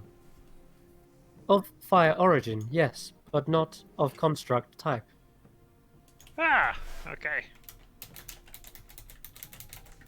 Turner. Yeah, that's fucking Boulder. Nope, I'm out. I'm You out. immediately No. turn around the corner and a piercing blue eye suddenly darts in your direction, God. Fucking followed by beholder? 1, 2, 3, 4, 5 more eyes suddenly turn. Oh, no.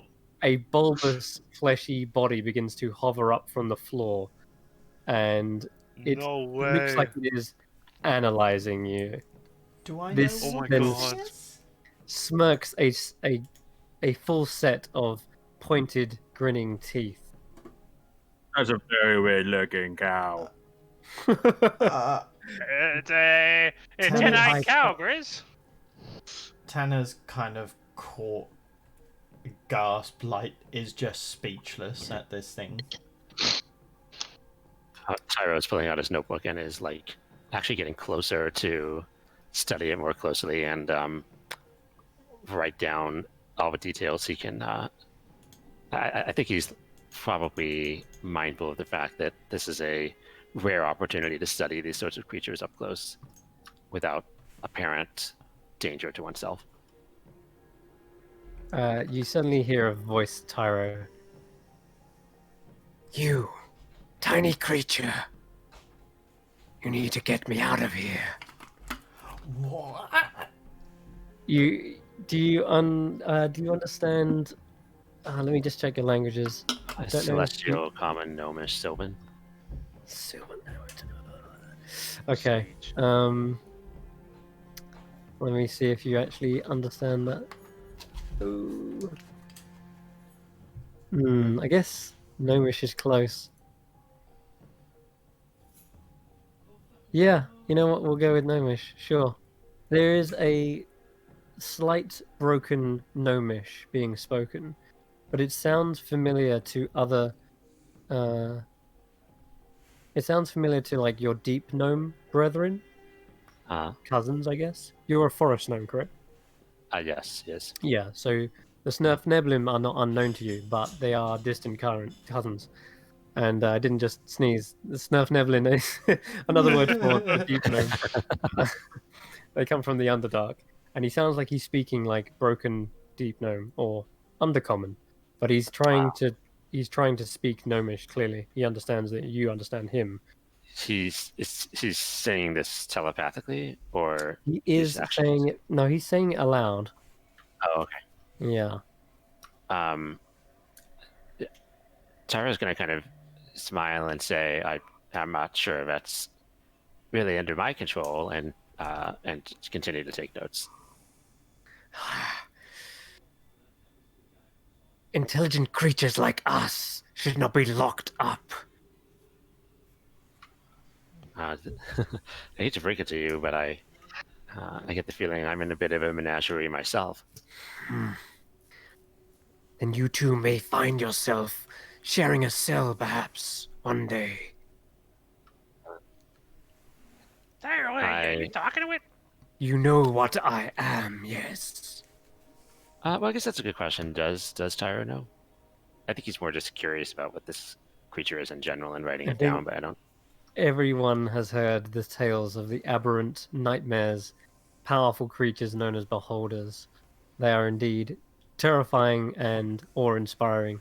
They are megalomaniacs, paranoid creatures. I think you know as much as that, but they're usually the top of the food chain. They're not normally stuck in prisons. They are not creatures you see behind bars. They could easily disintegrate bars, in fact. With their eye stalks, they have many arrays of weapons, ranging from petrification, charming, and disintegration. No walls can usually hold a beholder. And yet here one lies. She's sorry, Ember. You were asking Tyro a question. I mean, you're seeing Tyro talk to this thing. It's talking to all of us. So Okay, all right. he's not trying to conceal that he's having a conversation with this thing because it's talking to everybody, or it's talking out loud rather. Yeah, he's going to continue to take notes, like noting the number of eye stalks it has and their various colors. What are these things? It's like flower They crystal do look like things. kind of flower crystals. They look like they've been naturally grown, like geodes out of a rock wall of sorts. But they're just sat here resting, And the creature gets closer and says, "You need to get me out of here. Well, as I I'll said, definitely make it worth your while. I, You know what I am. yeah, I have power. We could be powerful allies. Yes." what does Tyro know about how sort of like trustworthy and or duplicitous beholders are likely to be? Hmm.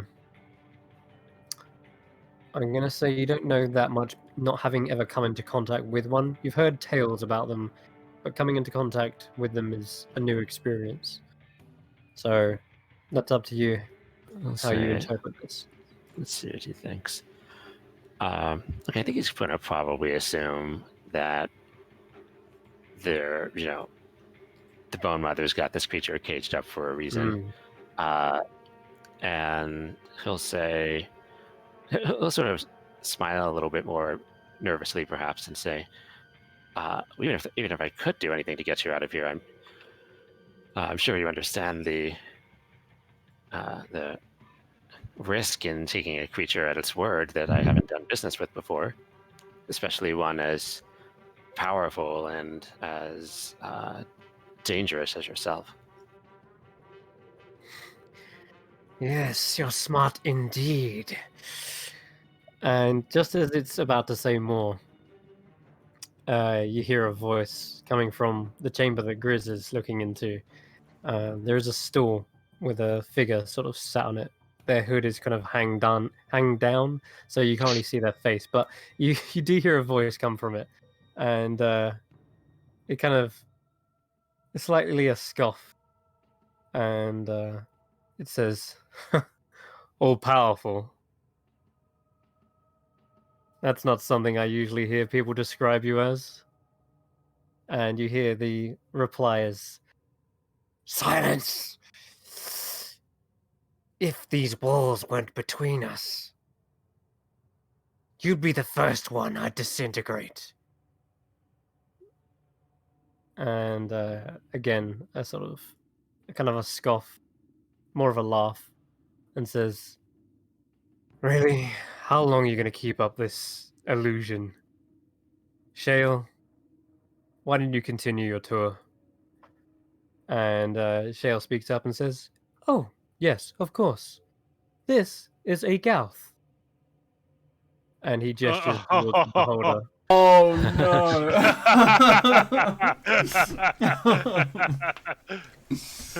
Oh baby.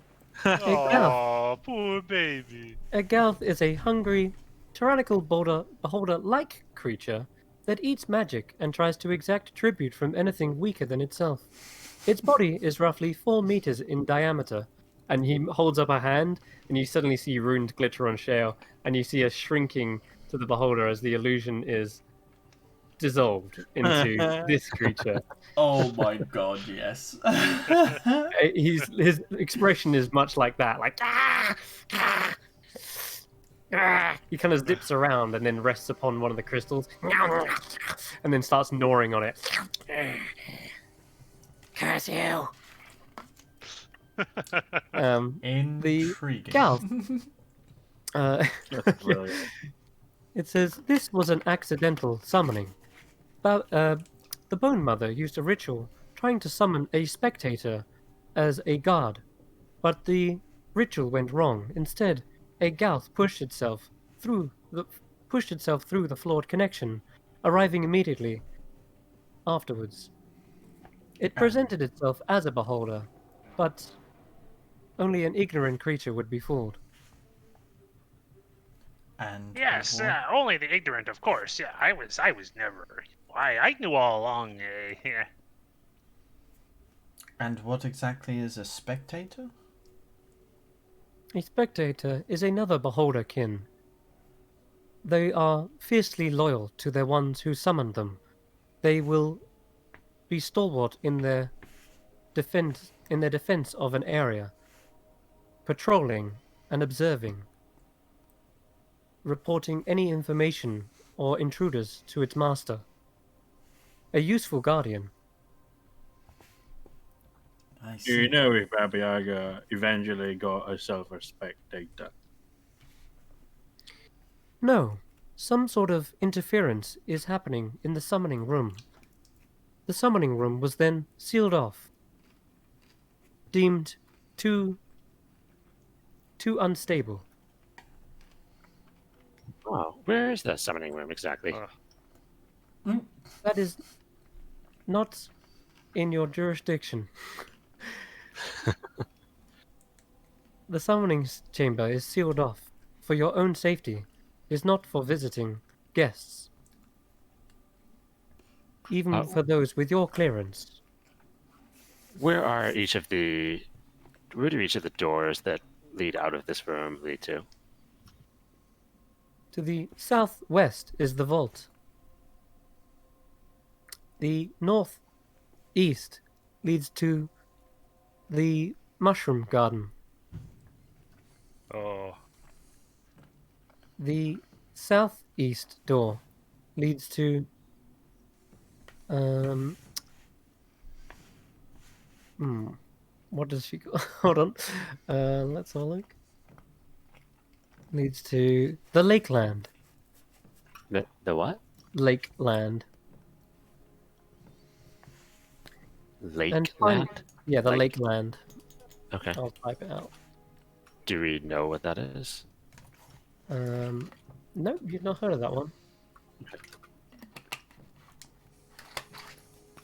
Is this a land of And lots of butter? yeah, perhaps. And then he says, and lastly, the spiral staircase points leads to the minions' quarters. Oh, intriguing. I don't think we've been there, have we? I don't think so. No, No. you've not been there either. The witch quarters? The minions' Minions. quarters. Mm-mm. Intriguing. I'll Well, that's knock good to on. know, Shale. The last creature will conclude our tour. Yes. Who are you? And I'll knock on the force fielded glassy. Hello there. I'm Emberborn. Cinderborn Sinaris. Emberborn. Hey. Emberborn. Who are you?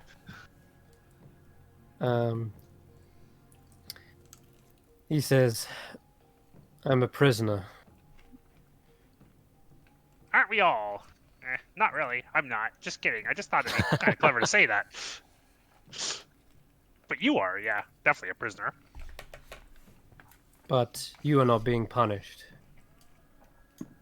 Why are you being punished? I helped someone escape. I look to Ember.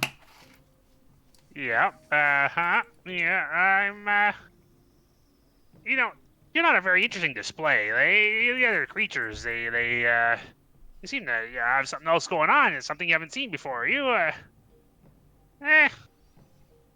just, humanoid. What is it? What's the meaning of this, Shale? This is no mere humanoid. This is, and as he's describing what this is, it's anything but what Shale is describing. He says, this is an Asimar. They bear within their souls the light of the heavens. They are descended from humans with a touch of divine power of Mount Celestia, the divine realm of many lawful good deities. This one in particular is fallen. And you see that around the chamber there seems to be these long, sharp, black stakes. They look like more like metallic rods, perhaps. And you see that there is actually a few of them growing out of the back of this creature as well. I say creature because, yes, although he does look humanoid, he seems to wear a mask over his face, It seems to be made of like cold iron, some sort of like black obsidian, perhaps. He has a white hood over his face as well. And although in this kind of picture he's wearing some sort of armor, he's actually completely bare-chested right at this moment. So you can have a closer look at him. Hey, Amber. He does have these spikes kind of growing out of his flesh, and where that flesh touches the spikes, it seems to be warped, like mutated slightly.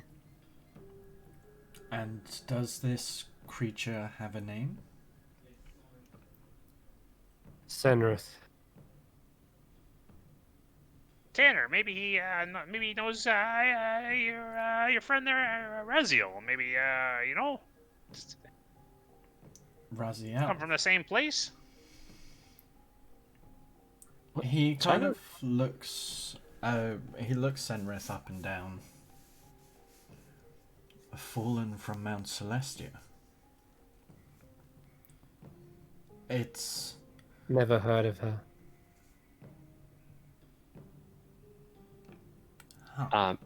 Tyro's going to say, since he's proficient in Celestial, he'll say in Celestial, how did you come to find yourself imprisoned? Seeing if he feels any better about conversing in what might be his native tongue. He looks up at you for the first time, like he actually raises his head slightly, and says, like I say, I have disobeyed the Bone Mother. I'm being punished. My life is now forfeit. I mean, forever? Like, eternally?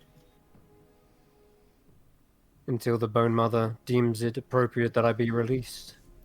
There's not much I can do. What is it that you did to lead her to believe that you should be locked up in the menagerie for an extended, if not indefinite, period of time?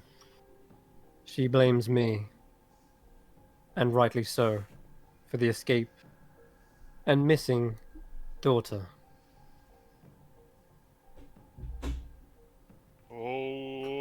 Okay. And Could you elaborate further? which daughter? I continue you. in Celestial. To you, you probably know her as Natasha. But to me, she was Sinvala. And he looks away slightly. You can roll me an insight check, everyone, as he's talking about her. Oh, he loves her. You didn't need to roll. Yes, you didn't need to roll. Yeah, you can tell, especially Dyer and Tanner, he's looking away and looking sort of up and to the right, which is a sign that he's probably thinking about her longingly. And the fact that she knows her by a different name is definitely a sure sign of affection or closeness. Like an intimate, yeah, definitely there was definitely like some sort of intimate connection between them. Is Natasha a name that we've heard so far in the hut? Yeah. Yeah, Yeah. it is. Okay. I think actually we also heard it in the throne room too when Baba Yaga when she arrived, she was complaining about. No, it wasn't she was complaining. She made a reference to it. I forget the context of the conversation, but she made a reference about how Natasha was a disappointment. Mm-hmm. Yep. That she'd run away or something. It's Eleanor's Right. adopted sister or real sister. We're not sure. Yeah, I was trying to find my notes from before, but I couldn't do it Yeah. quickly. Yep. Yeah. So, Interesting. I mean, I don't want to lose sight of why we're here, but Tyro is certainly very interested in learning more about this story. If the Bone Mother has any leverage to be exploited, it certainly seems to be around Natasha for sure. Definitely. Yeah. yeah. What we seem to hear her, I think, maybe in the walls from time to time. Do you have any idea why that may be? He looks up, like confused at you, kind of. Who are you talking about? You talking about Natasha? Yeah, I think we hear her in the walls. Maybe it's somebody else. You've heard her? Like crying. Yeah, like she's crying. She seems sad, It's impossible. mournful almost. That's impossible. She would never come back to this place. Not She after what seems- she's been through. Not after what she was going to. I Yeah, don't he's know. going to I get think she's emotional. stuck outside and trying to get in. I think someone's doomed her or something. He stands up from his stool and comes closer and says, "If she is still here, or if you find her, please, let me know. Come tell me. Well, I think she's in the walls. You need to have confirmation of this. There are many voices, many whimpering souls left in this place." That's fair. I'll look into it for you. I guess. I don't know. What's in it for me? Why do I want to do this? Just for a. Consider it my dying wish. My life is Alright. as good as over anyway. I think Baba Yaga intends to humiliate me here before. I don't know. Perhaps death is my only atonement here. Perhaps, yeah. Perhaps. Or perhaps there's something more for you. But you just don't know it yet. He kind of Maybe. just stares at you, Tana. Is that so? My eyes kind What of does What does your wisdom say about my fate?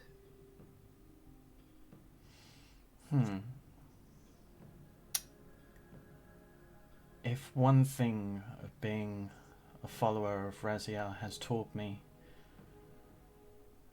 is to always put faith in yourself and your close companions. She's out there waiting for you, isn't she?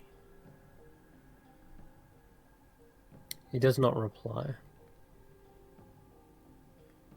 Follow In your fact- heart, Senrith.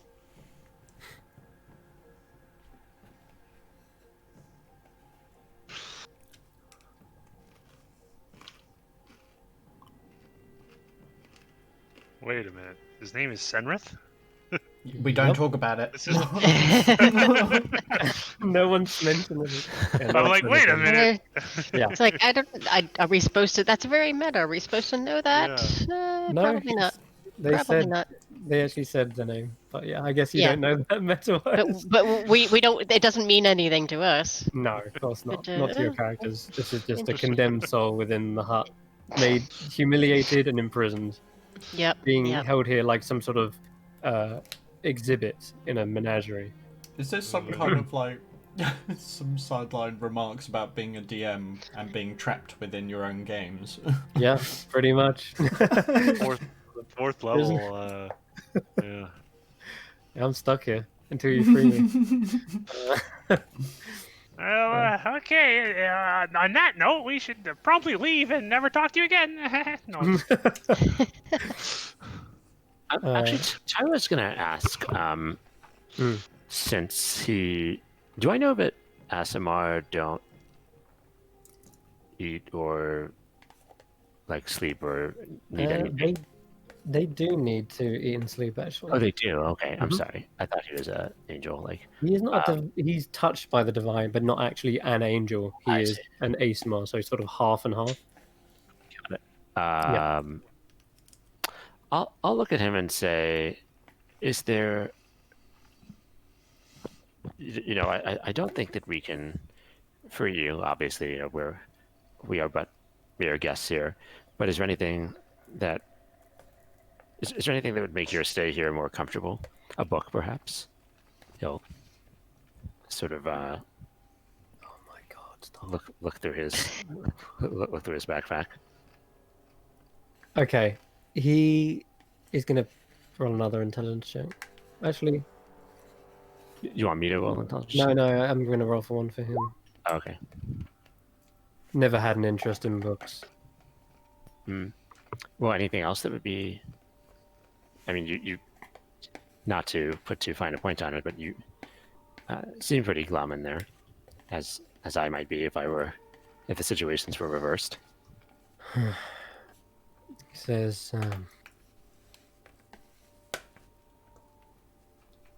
there is something, but no, that'd be too weird to ask of you. Name it. Well, What do you have I in mean, mind? yeah, Tyro's going to kind of stamp his feet and say, "You can't just leave a conversation hanging on that kind of thread." There is there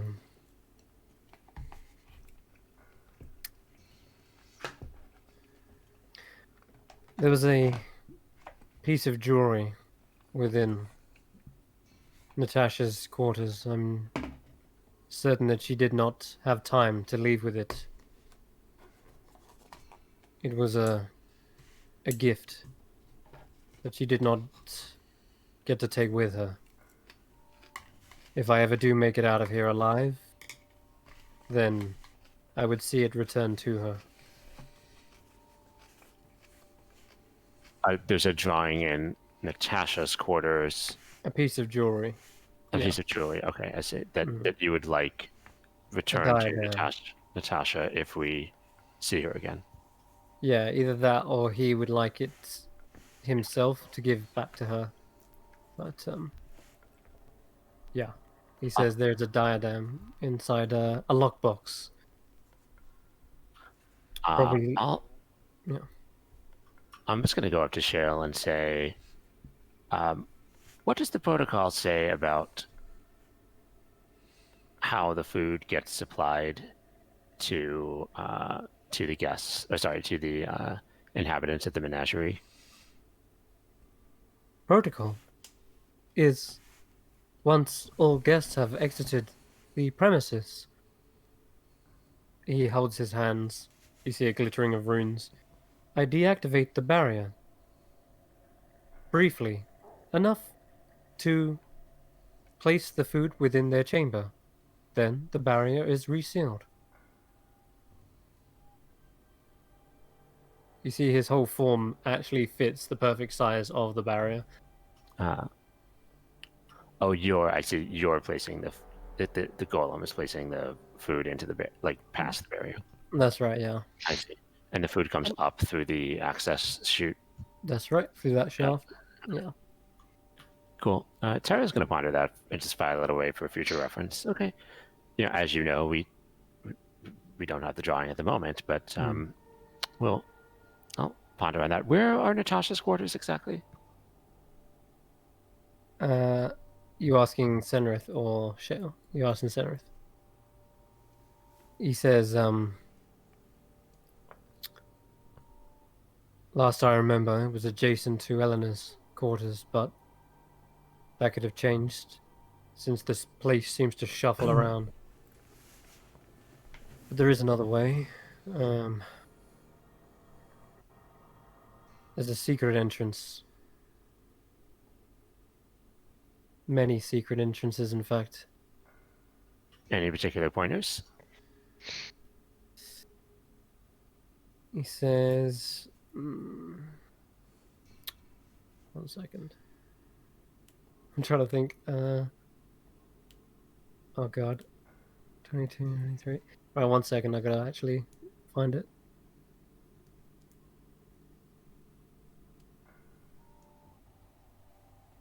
Yeah, okay. He says within the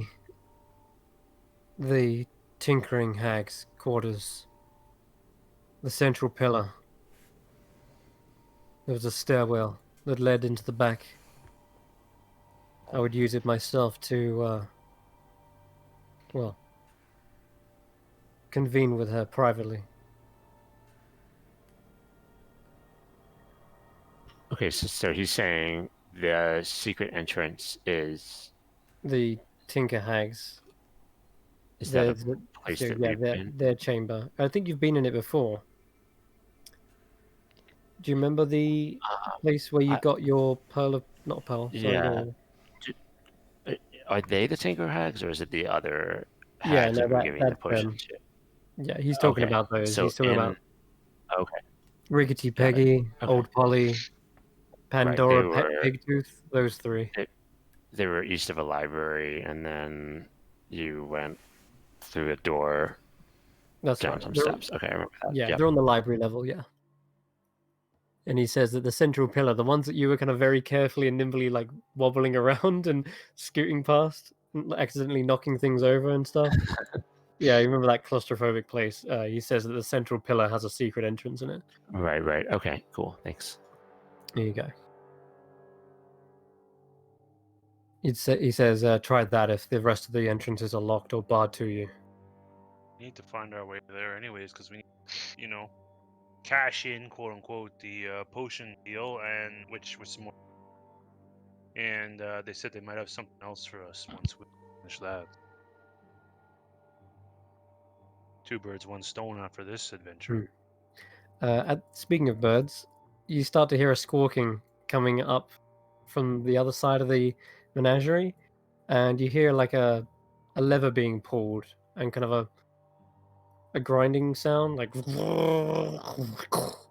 and you just hear this squawking, nattering going on, and a moment later, you see that platform at the far end rise, and there is a Kenku rolling a barrel towards you guys. He's kind of robed. He looks like a wizard like Kenku, and he's not happy about having to do this. Sounds like he's nattering and squawking to himself, but that quickly devolves into an actual language, and he's like, what does he say? He says, Gorm, yes, go roll the barrels. Gorm, empty the flesh pits. Gorm, why don't you raise the weather vane?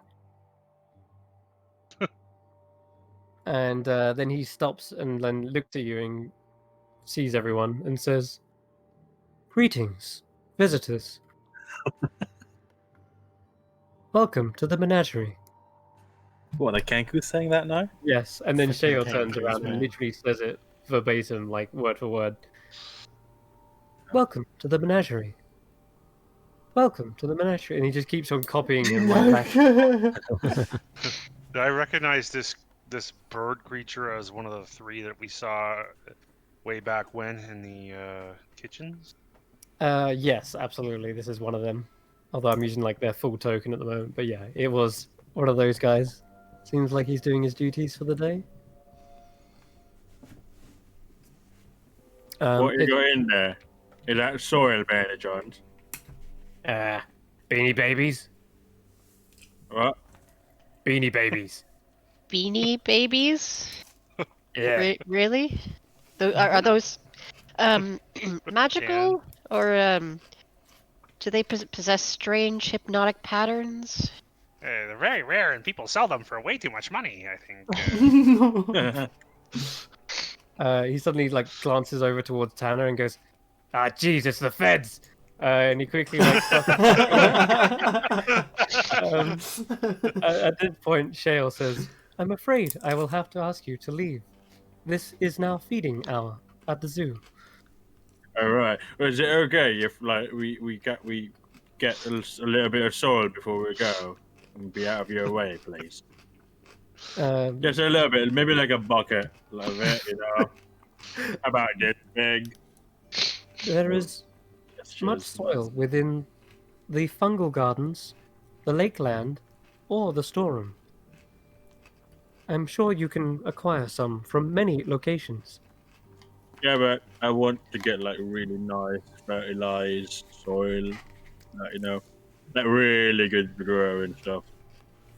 He wants the good stuff. Hey, why don't you follow me back down this alley? I got what you need, kid. What is this accent? It seems to be changing ever He's some ever sort of constantly. Chicago gangster. He is. So Grizz, the Kenku's talking to you, it seems, even though he sounds like Good. someone is talking to someone else, or he picked it up from someone. Neither way, he stops with the barrel, kind of like rests against the chamber with the three-horned cow, and he says, "You could take the rest. Leave it to you." And Grizz, he kind of beckons you if you want to follow him.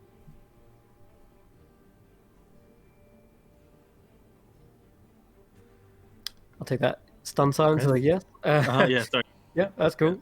He leads you over back to that platform, and you see, as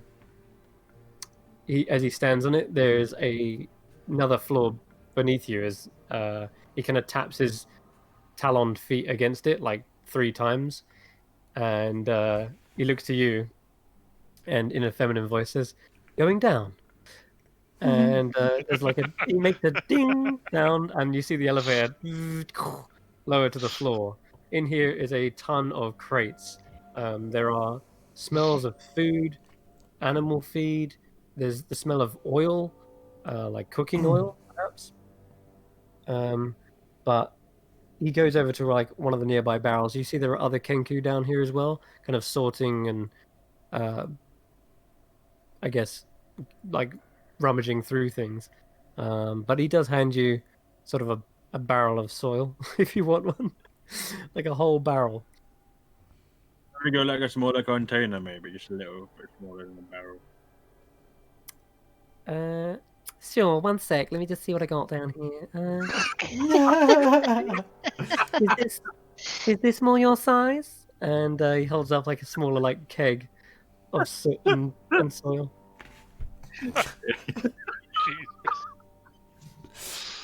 Yeah, I'll take it. Thank you. Excellent. That'll be 87.50. What? He kind of shakes his head suddenly. Nothing. Don't worry about it. It's on the house. Freaking Chad. Chad did it. All right. Cool. You can write down. You got a keg of fresh, fertile soil on it. And the Kenku kind of gives you a wink as he pulls a lever, and you start to feel yourself kind of like, whoa, going back up. You haven't moved from the platform, and you just realize you're going back up and into the chamber. And Grizz appears without the Kenku, just standing there with the barrel back into the room. Yeah, a small keg. Yeah, you got me some soil, guys. All right, I don't want, feeding time's coming, and I don't want to be the meal, so perhaps, see you later, Cedrith. Enjoy your supper, or whatever that might be. Yeah, he sits back down, says, "Can't wait." You just hear a deep sigh from him as he sits back down on the chair. As I Once, walk past, I'll just give him a deep nod. He nods back. Once the rest of the party has left, Daya's gonna step for the first time close to the force field where Senrith is. Mm-hmm. And in Celestial, she's gonna say, if we find her, do you have a message?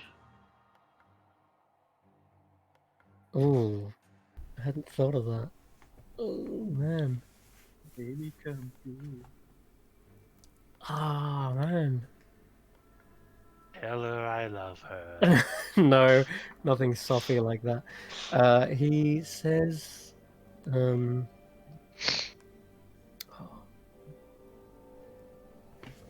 Something cool to be determined later? no, he's thinking right now, and I guess he, in a way, hadn't thought that someone would ever ask, and he actually says that. He says like, I hadn't thought what I'd actually say to her when I saw her. Didn't think I'd ever see her again, but I guess you could ask her a question. Anything. Why didn't you come back for me? Fair enough. And I don't promise that we will find her. We may not be able to, but May I ask one more thing? Was it the right choice at the time to help her? Yes. I wouldn't take anything back. I have no regrets. And she will make a little half bow and follow the rest of everybody out. Okay. He gives a nod of respect back to you. And you hear a quiet, kind of under the breath, thank you. Okay, and Dia follows everybody else out of the zoo.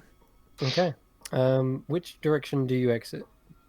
We go. I assume we're going south. Like We there's want to go this. to the vault, right? Was southwest? Because that's Yeah, where. to the vault then. Yeah. Well, no, I'm not saying. I'm not speaking for my party here. I think that's where we want to go, right, guys? Yeah, because the Dr. lab Guru. next to the vault, wasn't it? Or close to it. Yeah, I think he. Someone. I think Daruka said that it sounds like he was in the vault, or the door was in the vault, or something.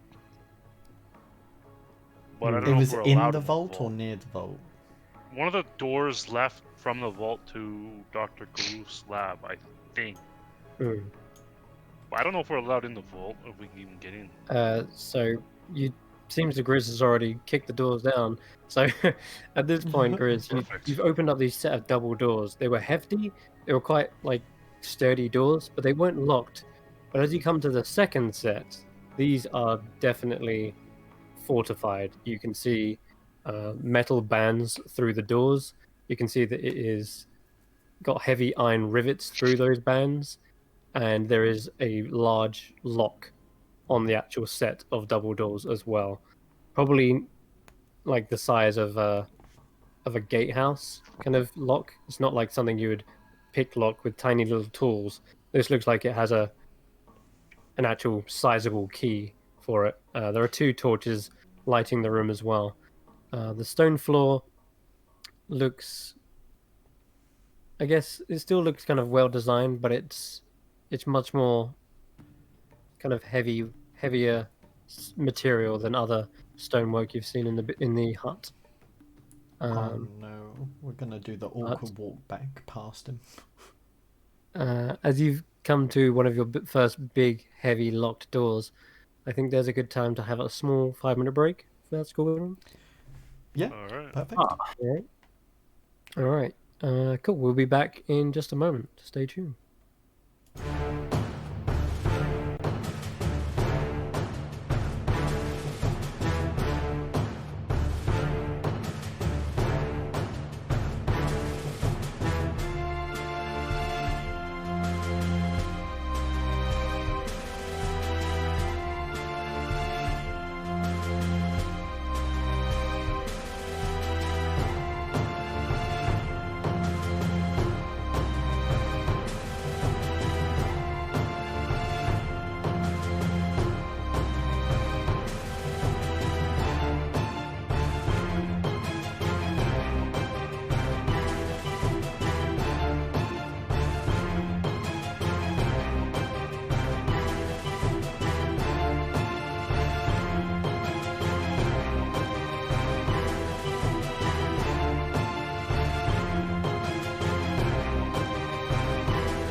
All right, welcome back. Okay, so the party have just exited the menagerie, and they finally come across a large, reinforced, locked door. It's the classic "what do you do" kind of scenario. Like, you come across a locked door. What do you do? It's going to test everyone's characters in different ways. Grizz will knock. Does it? Uh, I'm gonna guess that since this, Sarah's gonna kind of step up a little bit and say, well, since this place is called the Vault, I imagine that it's not too much of a surprise that there is a locked door to the vault. I am wondering, perhaps, though, if it is magically defended, and he'll cast Detect Magic. There is no magic on the door. However, there is a response as Grizz knocks. How do you knock, by the way, Grizz? Is it donk donk, or is it... Okay, just 2 thuds. You hear a single thud back. But it's not on the door. It doesn't sound like it was against it. It sounds like it was somewhere within that room. And it sounded like it was against something metal as well. Kind of more of like a... Hold on. I can try to replicate it. It's more like a...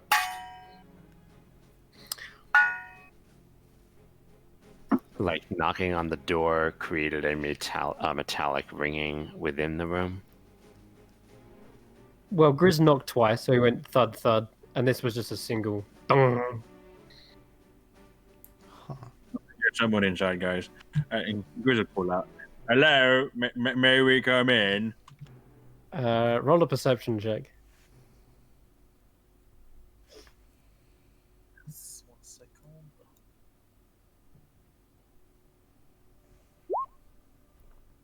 A22 now. You can't really hear much of a response. If someone was saying like hello back, you would definitely hear it though, because you've got like your head right up against the door. The only thing you can barely make out is a kind of like a raspy inhalation. That's about it. Very faint. Kind of deep, low tone as well. Why am I playing that? Okay, there we go. Hey, Amber. Yeah, well, I think there's definitely someone inside, obviously from the knocking, and then I can hear someone breathing there. Are you able to send a message to whoever's behind it? Me? No, Ember. Yeah, I'd have to, know them. It's not I the see. strongest spell at. I don't know what that is. Cause how does message work, Chris? Can I do that? You can point in a direction as long as there's a passage for the message to reach someone. Yeah, you can actually point through keyholes, point over like full cover. That's the way I interpret it. Okay, I'll walk up to the door, and is there any cracks through the door that I can see a being to point at or anything like that? There is a keyhole, a very large one at that. So I will like Dishonored look through the keyhole and see what's on the other side. Okay. Yeah, there is a faint light coming through, but it doesn't seem to be from like a fire source. It seems to be coming from... Actually, there is, tell a lie. There's a very faint flickering torch right at the back. Probably some... 1 sec, I'm going to measure it up. Oh, Some 70 foot away. there's line of sight into the actual room. There is, yeah, through the keyhole. Oh, okay. Tyro's gonna say, she sort of steps up to the keyhole with Ember, say, I could try to summon Cahoots onto the other side. Ooh. Yeah, okay, maybe that's a little bit safer than just saying hello. Yeah, sure. I'll step back. You go ahead, Tyro. Let me know if you need me to say hi to anybody. Will do. Tyro will step up, unsummon Cahoots, resummon him on the other side of the keyhole. And he'll step back here to take his census. You immediately hear a... and a heavy thud, thud, thud of feet coming towards Cahoots. Unsummon Coots. Okay. And again, you suddenly hear that metallic thud again, Grizz. Does it sound like anything like Vorn's place of work? So Tyro can tell you what he saw briefly, which is that there was a series of chambers off No. of this main chamber, and there was a large. Did Kurtz? Well, I guess did Tyro understand what that was? Yeah, you Creature who was in that quick glimpse was about 3 seconds of seeing it. I'll show the rest of you guys. This is what he saw through Cahoots' eyes. It was a large, stitched together man-like being, except he stood probably several feet taller than Grizz, and there were bits of his flesh that kind of like looked patchy and rotten, whilst others looked a bit more fresh. His face was like again stitched together. Looks like two faces in one. It's hard to make out a complexion when half of it's sagging and falling away like flake. This creature was definitely undead, and given its stitched nature, most likely some sort of golem. And after all, you just had a explanation that there are other constructs within the hut, and he even listed flesh. I'm talking about Shale, of course. Aha. The menagerie custodian. So, do we need to get through this door, or can we go elsewhere? Well, if we're gonna, converse with Dr. Garulf, I think this is the way, but, I mean, it makes sense, right? He Directions. works on people, he works on things, so this is probably one of his creations. I mean, why not just ask the menagerie golem for directions? Would that be more logical than trying I to dare go you to through go back in whatever? that room right now, Tanner. Sorry? I dare you to go back in that room right now while he's feeding. I'm sure he'd be very happy to have you come back in and... Why don't you send a message? Oh my god, messages. Ah. Come on, Ember. Chop chop. I will point towards door in this direction and cast message and say, Whose flesh golem is this? Whose? Who? Whose flesh golem is this? Whose flesh golem is this in the vault? That would be one of Dr. Geralf's constructs. I believe Alright. you have just encountered Patchwork. I'll turn to my party and say, see, we didn't even need to confirm it. I was right all along. It's one of Dr. Girl's creations, Patchwork. Probably a Perhaps we should friendly. ask more Ask him how he- specifically if he's actually in the vault. sorry. Perhaps we should ask more specifically if he's actually in the vault. Oh, okay, 1 second. Another message. Is he in the vault? Patchwork. Patchwork is in the vault. Yep. No, Yep, Pyro, I'm talking about Dr. Girl. oh, goodness me. My apologies. 1 second. I'll look back. Is Dr. Garulf in the vault? He Message. is in his own laboratory to the west of the vault. Yeah, there's an offshoot in the vault, a laboratory of sorts. He's in there, presumably. Is there any way into the vault that doesn't mean going through this flesh golem? The vault acts as a security measure, so that the mindless undead, should they escape, would then be contained. Aha. Aha. Aha. Funneled right into the open embrace of our loving party members. Tyro does not like conflict. All right. Remember, can you help me ask here, him guys? for an appointment? Like the doctor is expecting us, or me.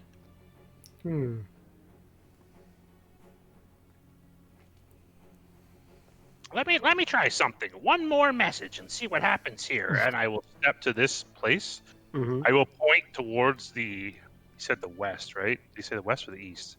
He You said guys the remember? west. He said west, yeah. Yeah, I'll point in this direction, and I'll remember the image of Dr. Geralt that I saw when I was waiting for an audience with the Baba Yaga.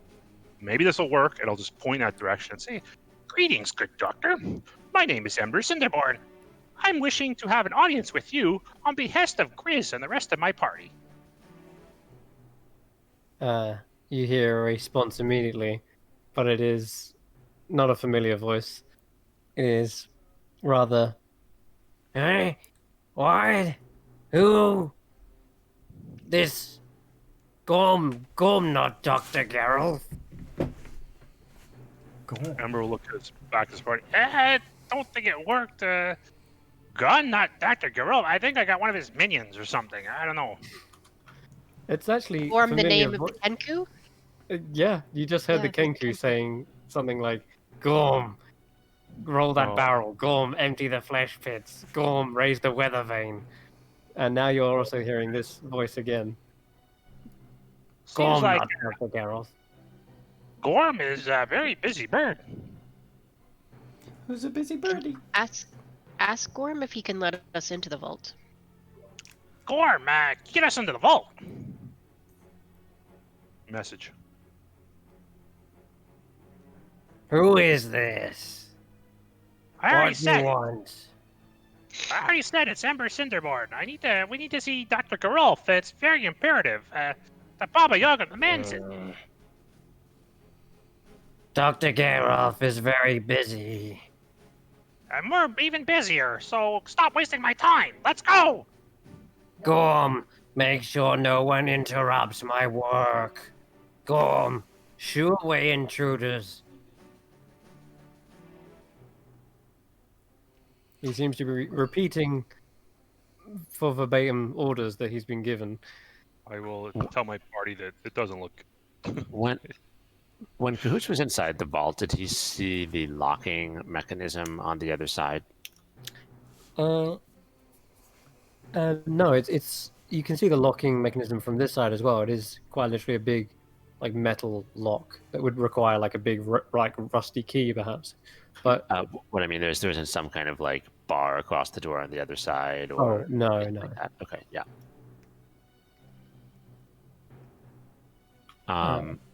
How tall is the room, or was the room inside? How tall? Actually, now that you ask about that, it is taller than the other room that you're currently in, and you remember just barely spotting an arched ceiling with some strange apparatus, but you only got a quick, like, split-second glance at it. Okay. Yes. Can I peek through the keyhole and see if I see patchwork this time? Okay, looking through the keyhole at your angle, no, you do not see a giant flesh golem wandering around, but I will describe a bit more of the room to you. So, in splitting into 4 different directions, there seems to be like a passageway. To the east, there's a set of doors similar to this one, locked. To the south, there looks to be just a deserted kind of corner of the room, cobwebs, a torch that's giving off a faint flickering light. To the west, you do see another passageway, but from this angle, you can't see all the way to the end. And in the center chamber is an arched dome ceiling, and from it, you see kind of a magical string of runes going down to 4 separate chambers that are diagonally opposite one another. There is a metal barred grate in front of each chamber, and there is another magical looking barrier in front of that as well, or perhaps overlapping it, so that there's these iron bars as well as a magical force field, and they're giving off faint bluish translucent light.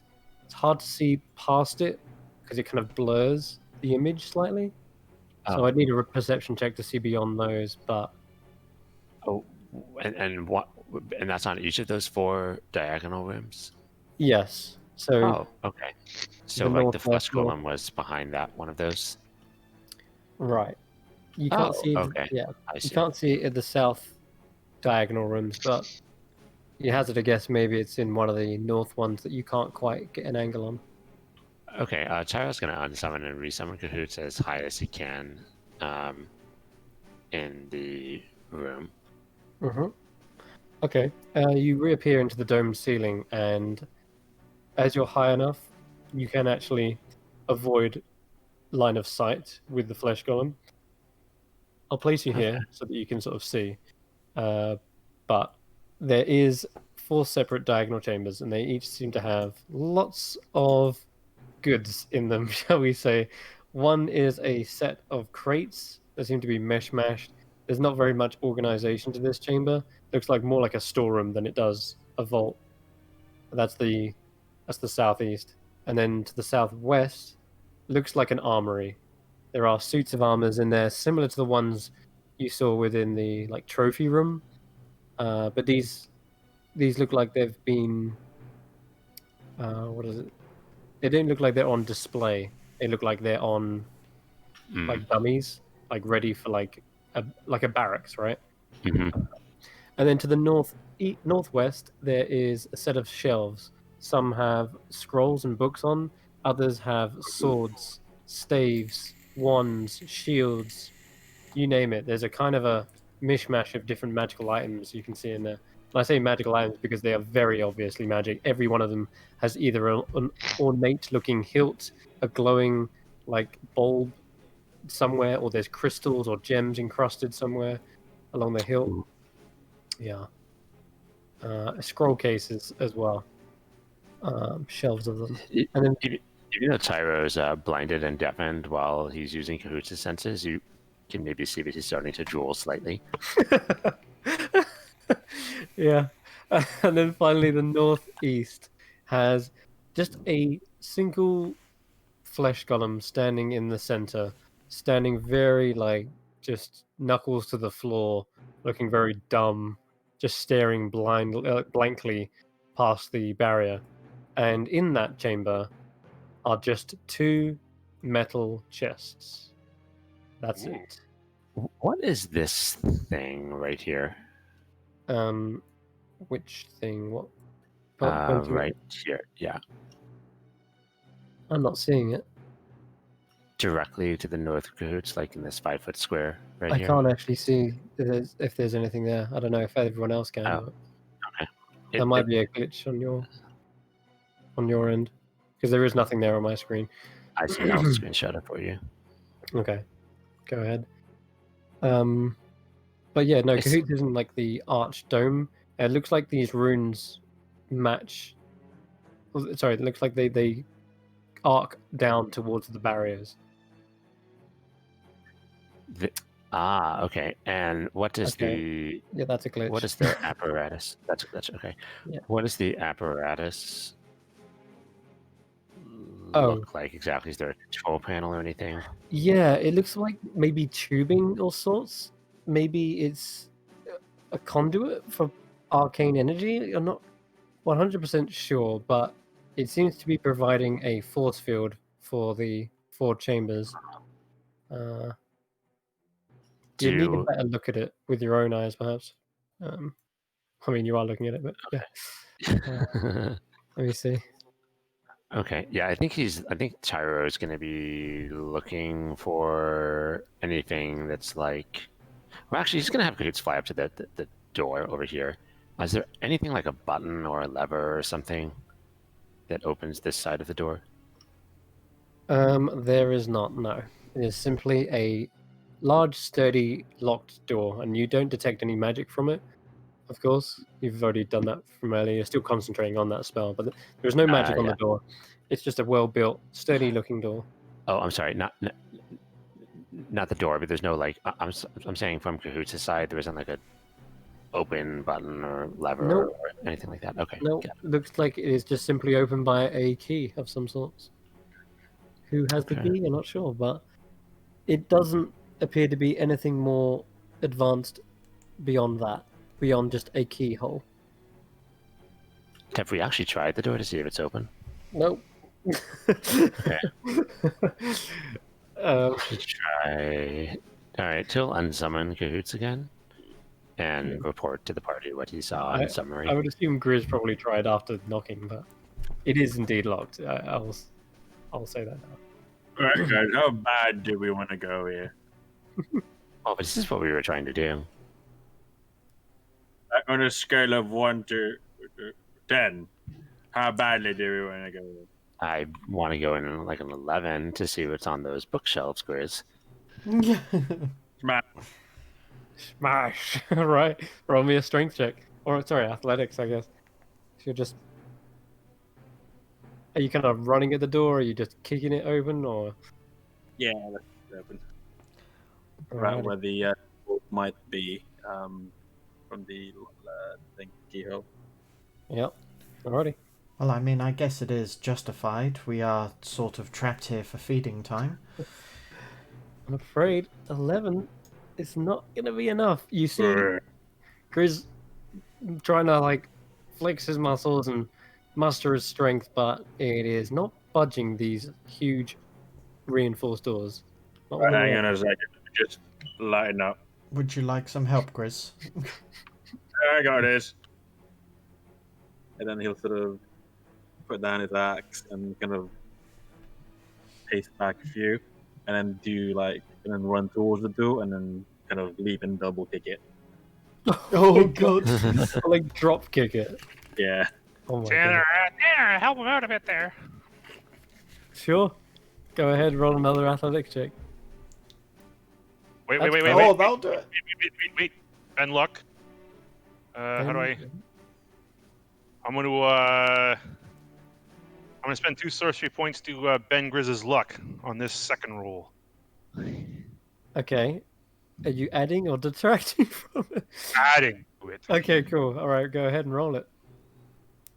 Do I roll it or does he? You can either one. Either one is fine. So add 3 to that 4. Holy crap! That was a big 27. That was a big push. And by push, I mean more like just battering ram. You simply leap up into the air. Everyone ducks out of the way as you hear the splintering of wood crack, and the door comes straight off his hinges. You see Grizz is just piled through the door, landed on the other side by about a few feet. Easy. No door will defeat us, Grizz. Okay. You should be able to see in. Hold on one second. Give me one moment. Should be able to see inside now. Yeah. And you should be able to move your characters in. But yeah, the door looks buckled as well. It doesn't look like it's quite the same as it was a Alright, moment we'll get Snurk to fix that. ago. Great. In we go. Okay. Right, where was it? So yeah, you enter into a set of chambers made of stone. The ceiling is 30 feet above the floor. 4 shimmering doors of magical force connect to the side chambers, within which you can see guarded treasure. Looks like the flesh golem stands there next to 2 chests. There are several multicolored streams of light that connect the force doors to the center of the main chamber's ceiling, which is etched in kind of glowing runes, as I've mentioned before. It's that domed ceiling right above you. Tyra's just going to be absolutely fascinated by that and like writing down the runes and trying to discern the nature of this thing and how it works and how it is activated or deactivated. Okay, so if that's something you want to actually... He knows that like this is other people's stuff and he's not just going to like try to take it, but he is curious about like the device itself and Okay. how it functions.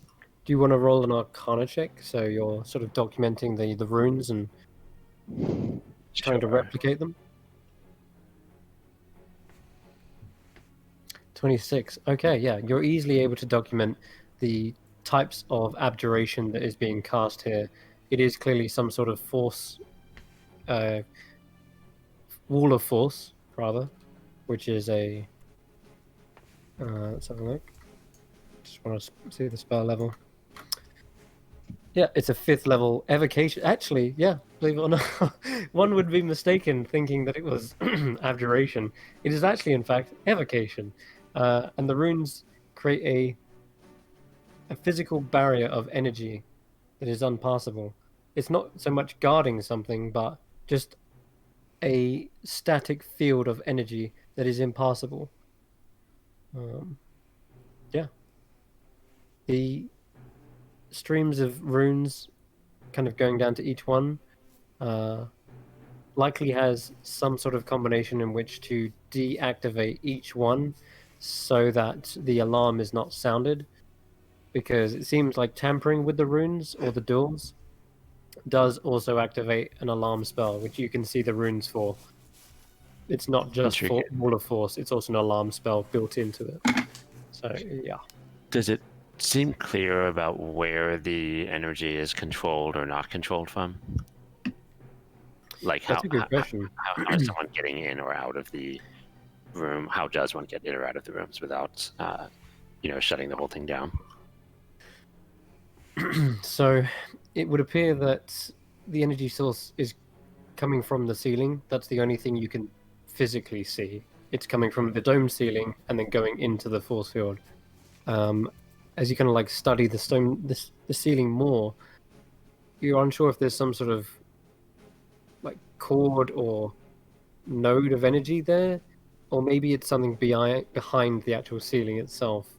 But for all intents and purposes, you can only tell that it's coming from the ceiling itself, just somewhere up there. That's Okay. it's as far as you can tell in terms of like an energy source, right? It's hidden behind the actual structure. Got it. Okay. Yeah, Tyra will be spending a few minutes doing that while people are looking Okay. around. All right, Grizz, you're the one heading out over here. This corner is much more messier than the others. You see a large stone archway and a door that seems less than pristine. It's got chips and chunks of wood missing out of it. You can see bits of said wood actually lying around on the floor. It looks like this door has been repaired and smashed several times. Maybe some of Snurg's handiwork's been here. There's also a few rusted swords, daggers, broken, like a broken spear of some sort, lying around. And disturbingly, there is also just a half decomposing body,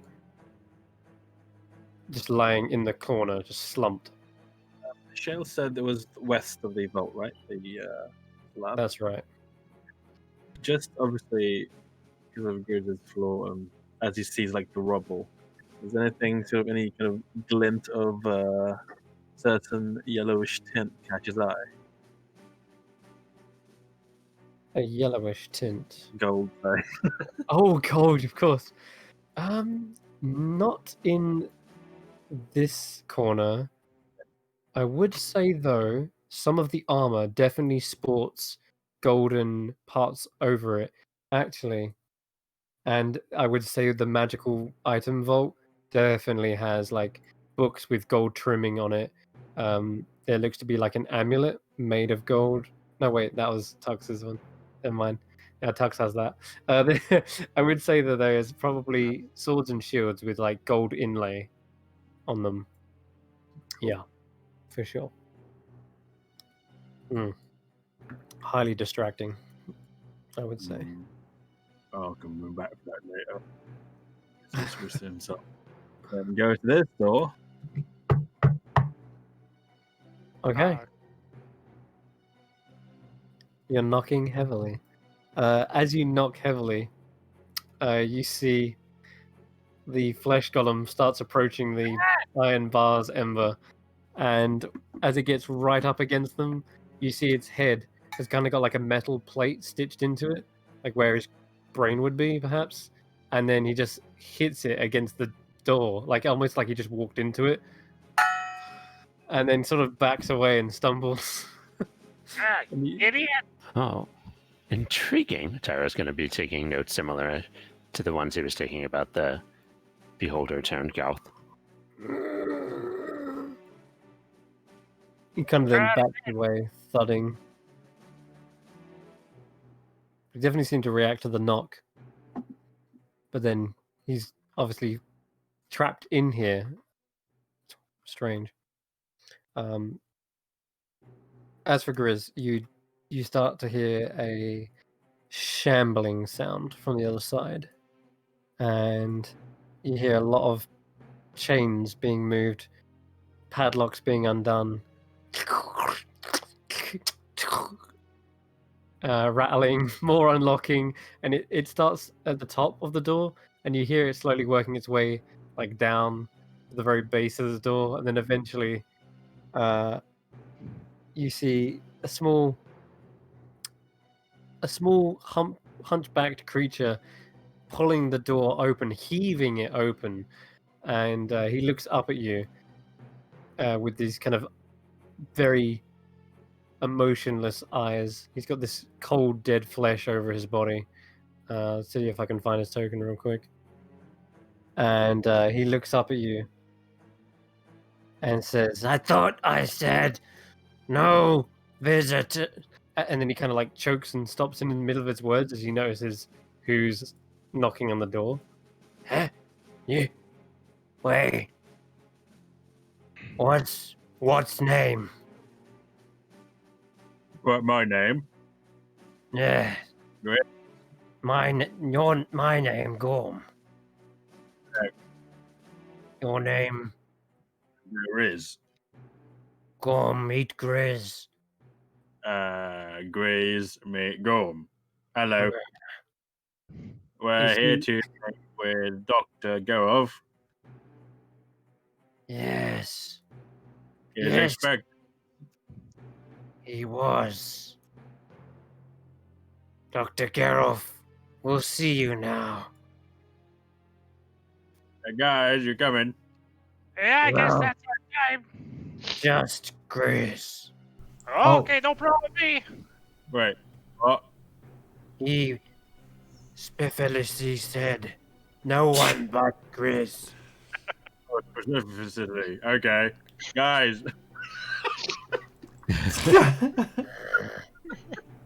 Rest of you not welcome. I'll have Cahoots fly over to Grizz and perch on his shoulder.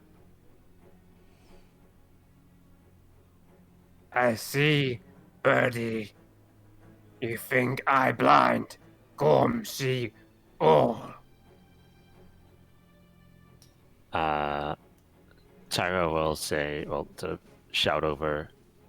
Right, this is also my friend. Is it okay? I mean, I really wanted to, have my friends come with me. But if not, maybe Cahoots here is just maybe just he's my friend too. Is he okay seems- if he comes along? He seems to wave a large hooked, what's it called? It looks like a cattle prod in its direction, but it's got like a crooked end to it as well, probably made for like grabbing around the necks of things. It looks coated in blood as well, and he kind of tries to shoo it away. It's not like he's viciously striking at it. He's like, yeah, shoo. Unless you want Master to make use of feathers. We haven't made flying zombie yet. Cahoots flutters and perches above the doorway instead. Yeah. You follow? Yes. And Grizz looks back at the party. If you Grizz, need anything, just shout. Right Dia will here, go up to buddy. him and she's gonna hug him around the shoulders and tell him, "We're waiting right here for you when you get back." Okay. Oh, by the way, Daya, in one of them rooms, Sorry? there's some gold. Yeah. In one of them rooms, there's some Yeah. gold. Yes. If by somehow you manage to get them, get anything else, maybe you can get some gold for me. I really like it. If we go without you, I will. But I expect you back to get your own treasure. Oh, yeah, okay. By the way, Grizz and Dire +5 temporary hit points for today. Ooh. Okay. Okay, Thank casting you. aid. Well, I cast it when we woke up because I prepared my my Pearl of Power for it. Thank you very much. So that's going on myself, Grizz and Dire. All right. As the door is being opened by Gorm, Yeah. can we see beyond it? He opens it up like a crack for himself, but Okay. I will allow you to roll a perception check to see what you may be just to be able to spot. Yeah, go ahead. Everyone can do this if you want, because you're all staring in this direction anyway. Straight off the bat, 22. Okay, I guess with Cahoots in a good vantage point, they could like tilt over and have a look as well.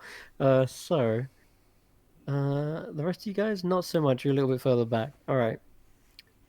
But the ever observant Tyro doesn't miss a beat.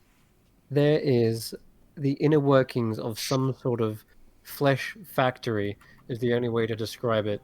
There That's is disgusting. cages hanging from the ceiling. There's pipes going from the walls into machinery that you have never witnessed before. You can't even fathom what some of these pieces do. There are tables with, except they're not just normal tables, they look more like slabs, blood stained, some of them still with bodies on them in various states of decay. There are tools, also completely blood soaked. There are like large hammers, tenderizers, bone saws, you name it. This is a veritable. It's like a menagerie in of itself, but for horrors. And you also saw a couple of figures shambling around, much like Gorm, but they were going about their own business. One of them was actually crawling across the floor, and one of them was skittering, like it had large crab-like appendages sewn to its like lower torso. Clawed, hooked hands, some completely replaced with tools themselves. That's just a good few descriptions. But yeah, and a dull green glow from the very back. You can't tell what that is. It's just a glow. Okay, Grizz, as you're sort of turning to die and hesitating to go through the door, you feel a cold, blood-stained hand grip you by the bicep. Come, follow Gorm. And he starts to try to pull you with his own muscular-looking arm. The other arm looks like weak and frail, like withered almost. But this strong arm has gripped you and is dragging you through the doors. And as he turns around to the others, he just looks up at you, kind of shakes his head, but not in a like. It just seems to shake his head, not in any kind of fashion, like yes or no. Just sort of like looking around. It's hard to show you without being on like camera, but his head just kind of like tilts and shakes. Anyway, he closes the door. You hear a locking from the other side, chains along with it. As he closes the door, I want to cast Clairvoyance the second it's closed. Okay. Oh man.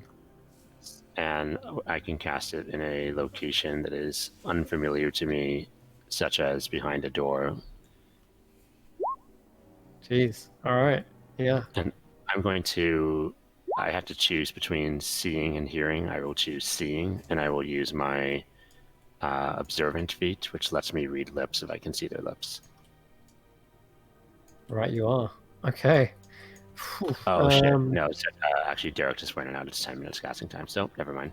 We're not going to do that. Oh, it is. It's a ritual as well, isn't it? It could be cast as a ritual, I think. Sorry about that. No, Chris, that's all right. sorry, could I get some vision for the stream if that's all right? I was just about to, yeah, and then I realized Clairvoyance is a 10-minute cast, so I'm going to go back. So, yeah, I was about to give you vision. Good job you pointed that out. Okay, yeah, 10 minutes Sorry. cast. You can still do that. You can sit there for 10 minutes and cast it, but it's It's going to be a No, little I'm, while. I'm not going to do that because we don't know how long Grizz is going to be gone. I don't want to be in the middle of like casting a spell and have Gorm freak out that we're doing something shenaniganry. All right, fair enough. Okay, that leaves you guys in here. I'm not going to jump to Grizz. Yeah, we'll kind of wrap it up soon, but just what's the rest of the group doing? Is Grizz is being led away into the halls of reanimation. Tanner's That's probably going to be pacing. Tyro's going to, in that room that was. Sorry, I can't see where I am on this map now. Where am I? Okay, yeah. So that room that's to the northwest, there looks like there's a book on the far end. Yep, there are books, scroll cases, all kinds of stuff. Wands, staves, you know. There's one that's sort of like one book that seems to be kind of prominently placed at on the top of this thing. There is, yeah. Can I see what that book looks like or is? From here, difficult to discern the actual text. If Can there I- is any text, that Does is. my detect magic reveal if Oh yeah. the alarm, if like this, like inside that area is warded? It seems like it's on the threshold, so Okay. the actual items themselves aren't, but the barrier for entry is the alarm, Okay, then and I want also to. tampering. But yeah. Okay, I would like to cast Mage Hand and bring the book up to the closer so I can read it. Hmm. Oh boy. Okay, let me just check force. Wall of force. Roll initiative. Yeah. Visible wall. Okay. Nothing can physically pass through the wall. It's immune to all damage and can't be dispelled. Disintegrate spell drops it. However, it doesn't seem to block spells cast on the other side. It's a tricky one. Yeah, typically it doesn't. Typically, force effects don't block. Like you can teleport through a wall of force, for example. Typically, anyway. Yeah, okay then. It seems you can do that. I don't think Wall of Force stops spells.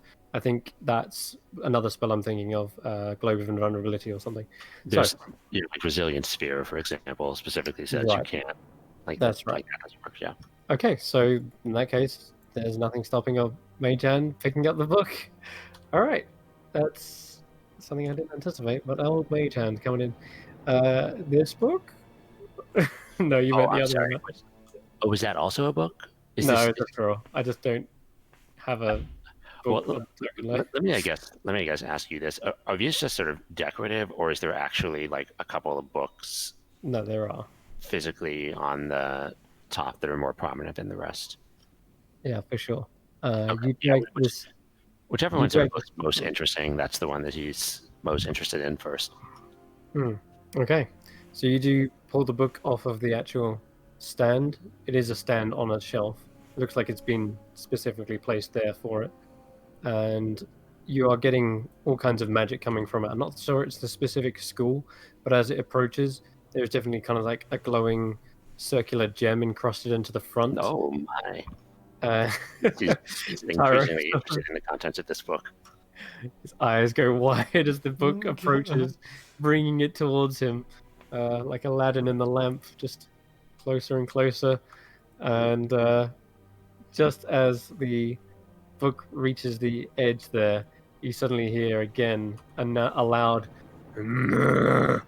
and Patchwork comes up to the bars and slams his head against the bars once again, kind of knocking himself out nearly. But at that point, I think that's a good place to call it, just to keep you on the edge of your seat, as to wondering what this book holds, what secrets are locked within its cover. But we'll find out what happens to Grizz. He's finally made it, and he's finally opened the door. So, like, metaphorically and physically, to Dr. Gerolf. So, But he's yeah. all by himself. I'm so Yeah. worried. What's the deal, guys? Very excited for next session. Well, Mm. Yeah, we set the table pretty nicely here, I think. Mm-hmm. but Junwa Marcus, looking forward to your new character. Can't wait.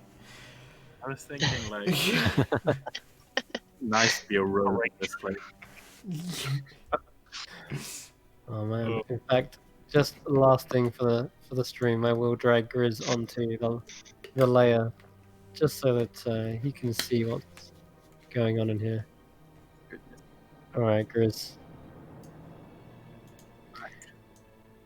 So now we have 3 really cool items. We have a gramophone, we have staff, and we have a quiver. Is it all dark, or can you see stuff? Oh wait, yeah. Oh man, I got double. Oh, I got there double we go. vision on. What I meant was, I got dynamic lighting and I've got the other thing on. Okay, so this you haven't got dark vision, but if only you could see everything. you now have dark vision. Oh, you do? Mhm. So you got 60 foot. Up to 120 feet. Okay. Wow. I just need to update your token then. Let me do that now. 120. What? 120 foot? Oh yeah, wow. of course. Right. I should have done this way long ago. Oh, Alright, and you have I'll do advantage it right on now. you have advantage on all perception checks. That's awesome. Okay. You rolled with That advantage was earlier. last level, wasn't it? That was literally last level. Okay, you can let me off. Yeah. All right. Okay, that's what you're saying, Grizz. And on that note is where we will end tonight's session. Oh.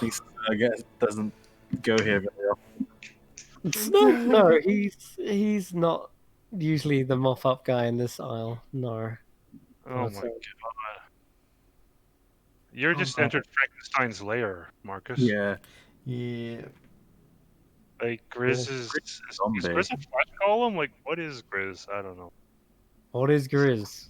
Yeah. That question and more will be answered next episode. Maybe. I'm very curious what we learn next week. Hmm. I'll stop you going for a little exploration. I'm going to drag you back. But that's just a teaser for next episode. So, guys, thank you very much for playing. Thanks for watching. We'll catch you live again tomorrow. We're live, right? Tomorrow, Curse Breakers. Yeah. Should be. Cool. All right, just checking because we were off last week. All right, cool. Curse Breakers again at 7 p.m. GMT. And then Last Resort Company after that. Catch you then. Bye. Bye bye.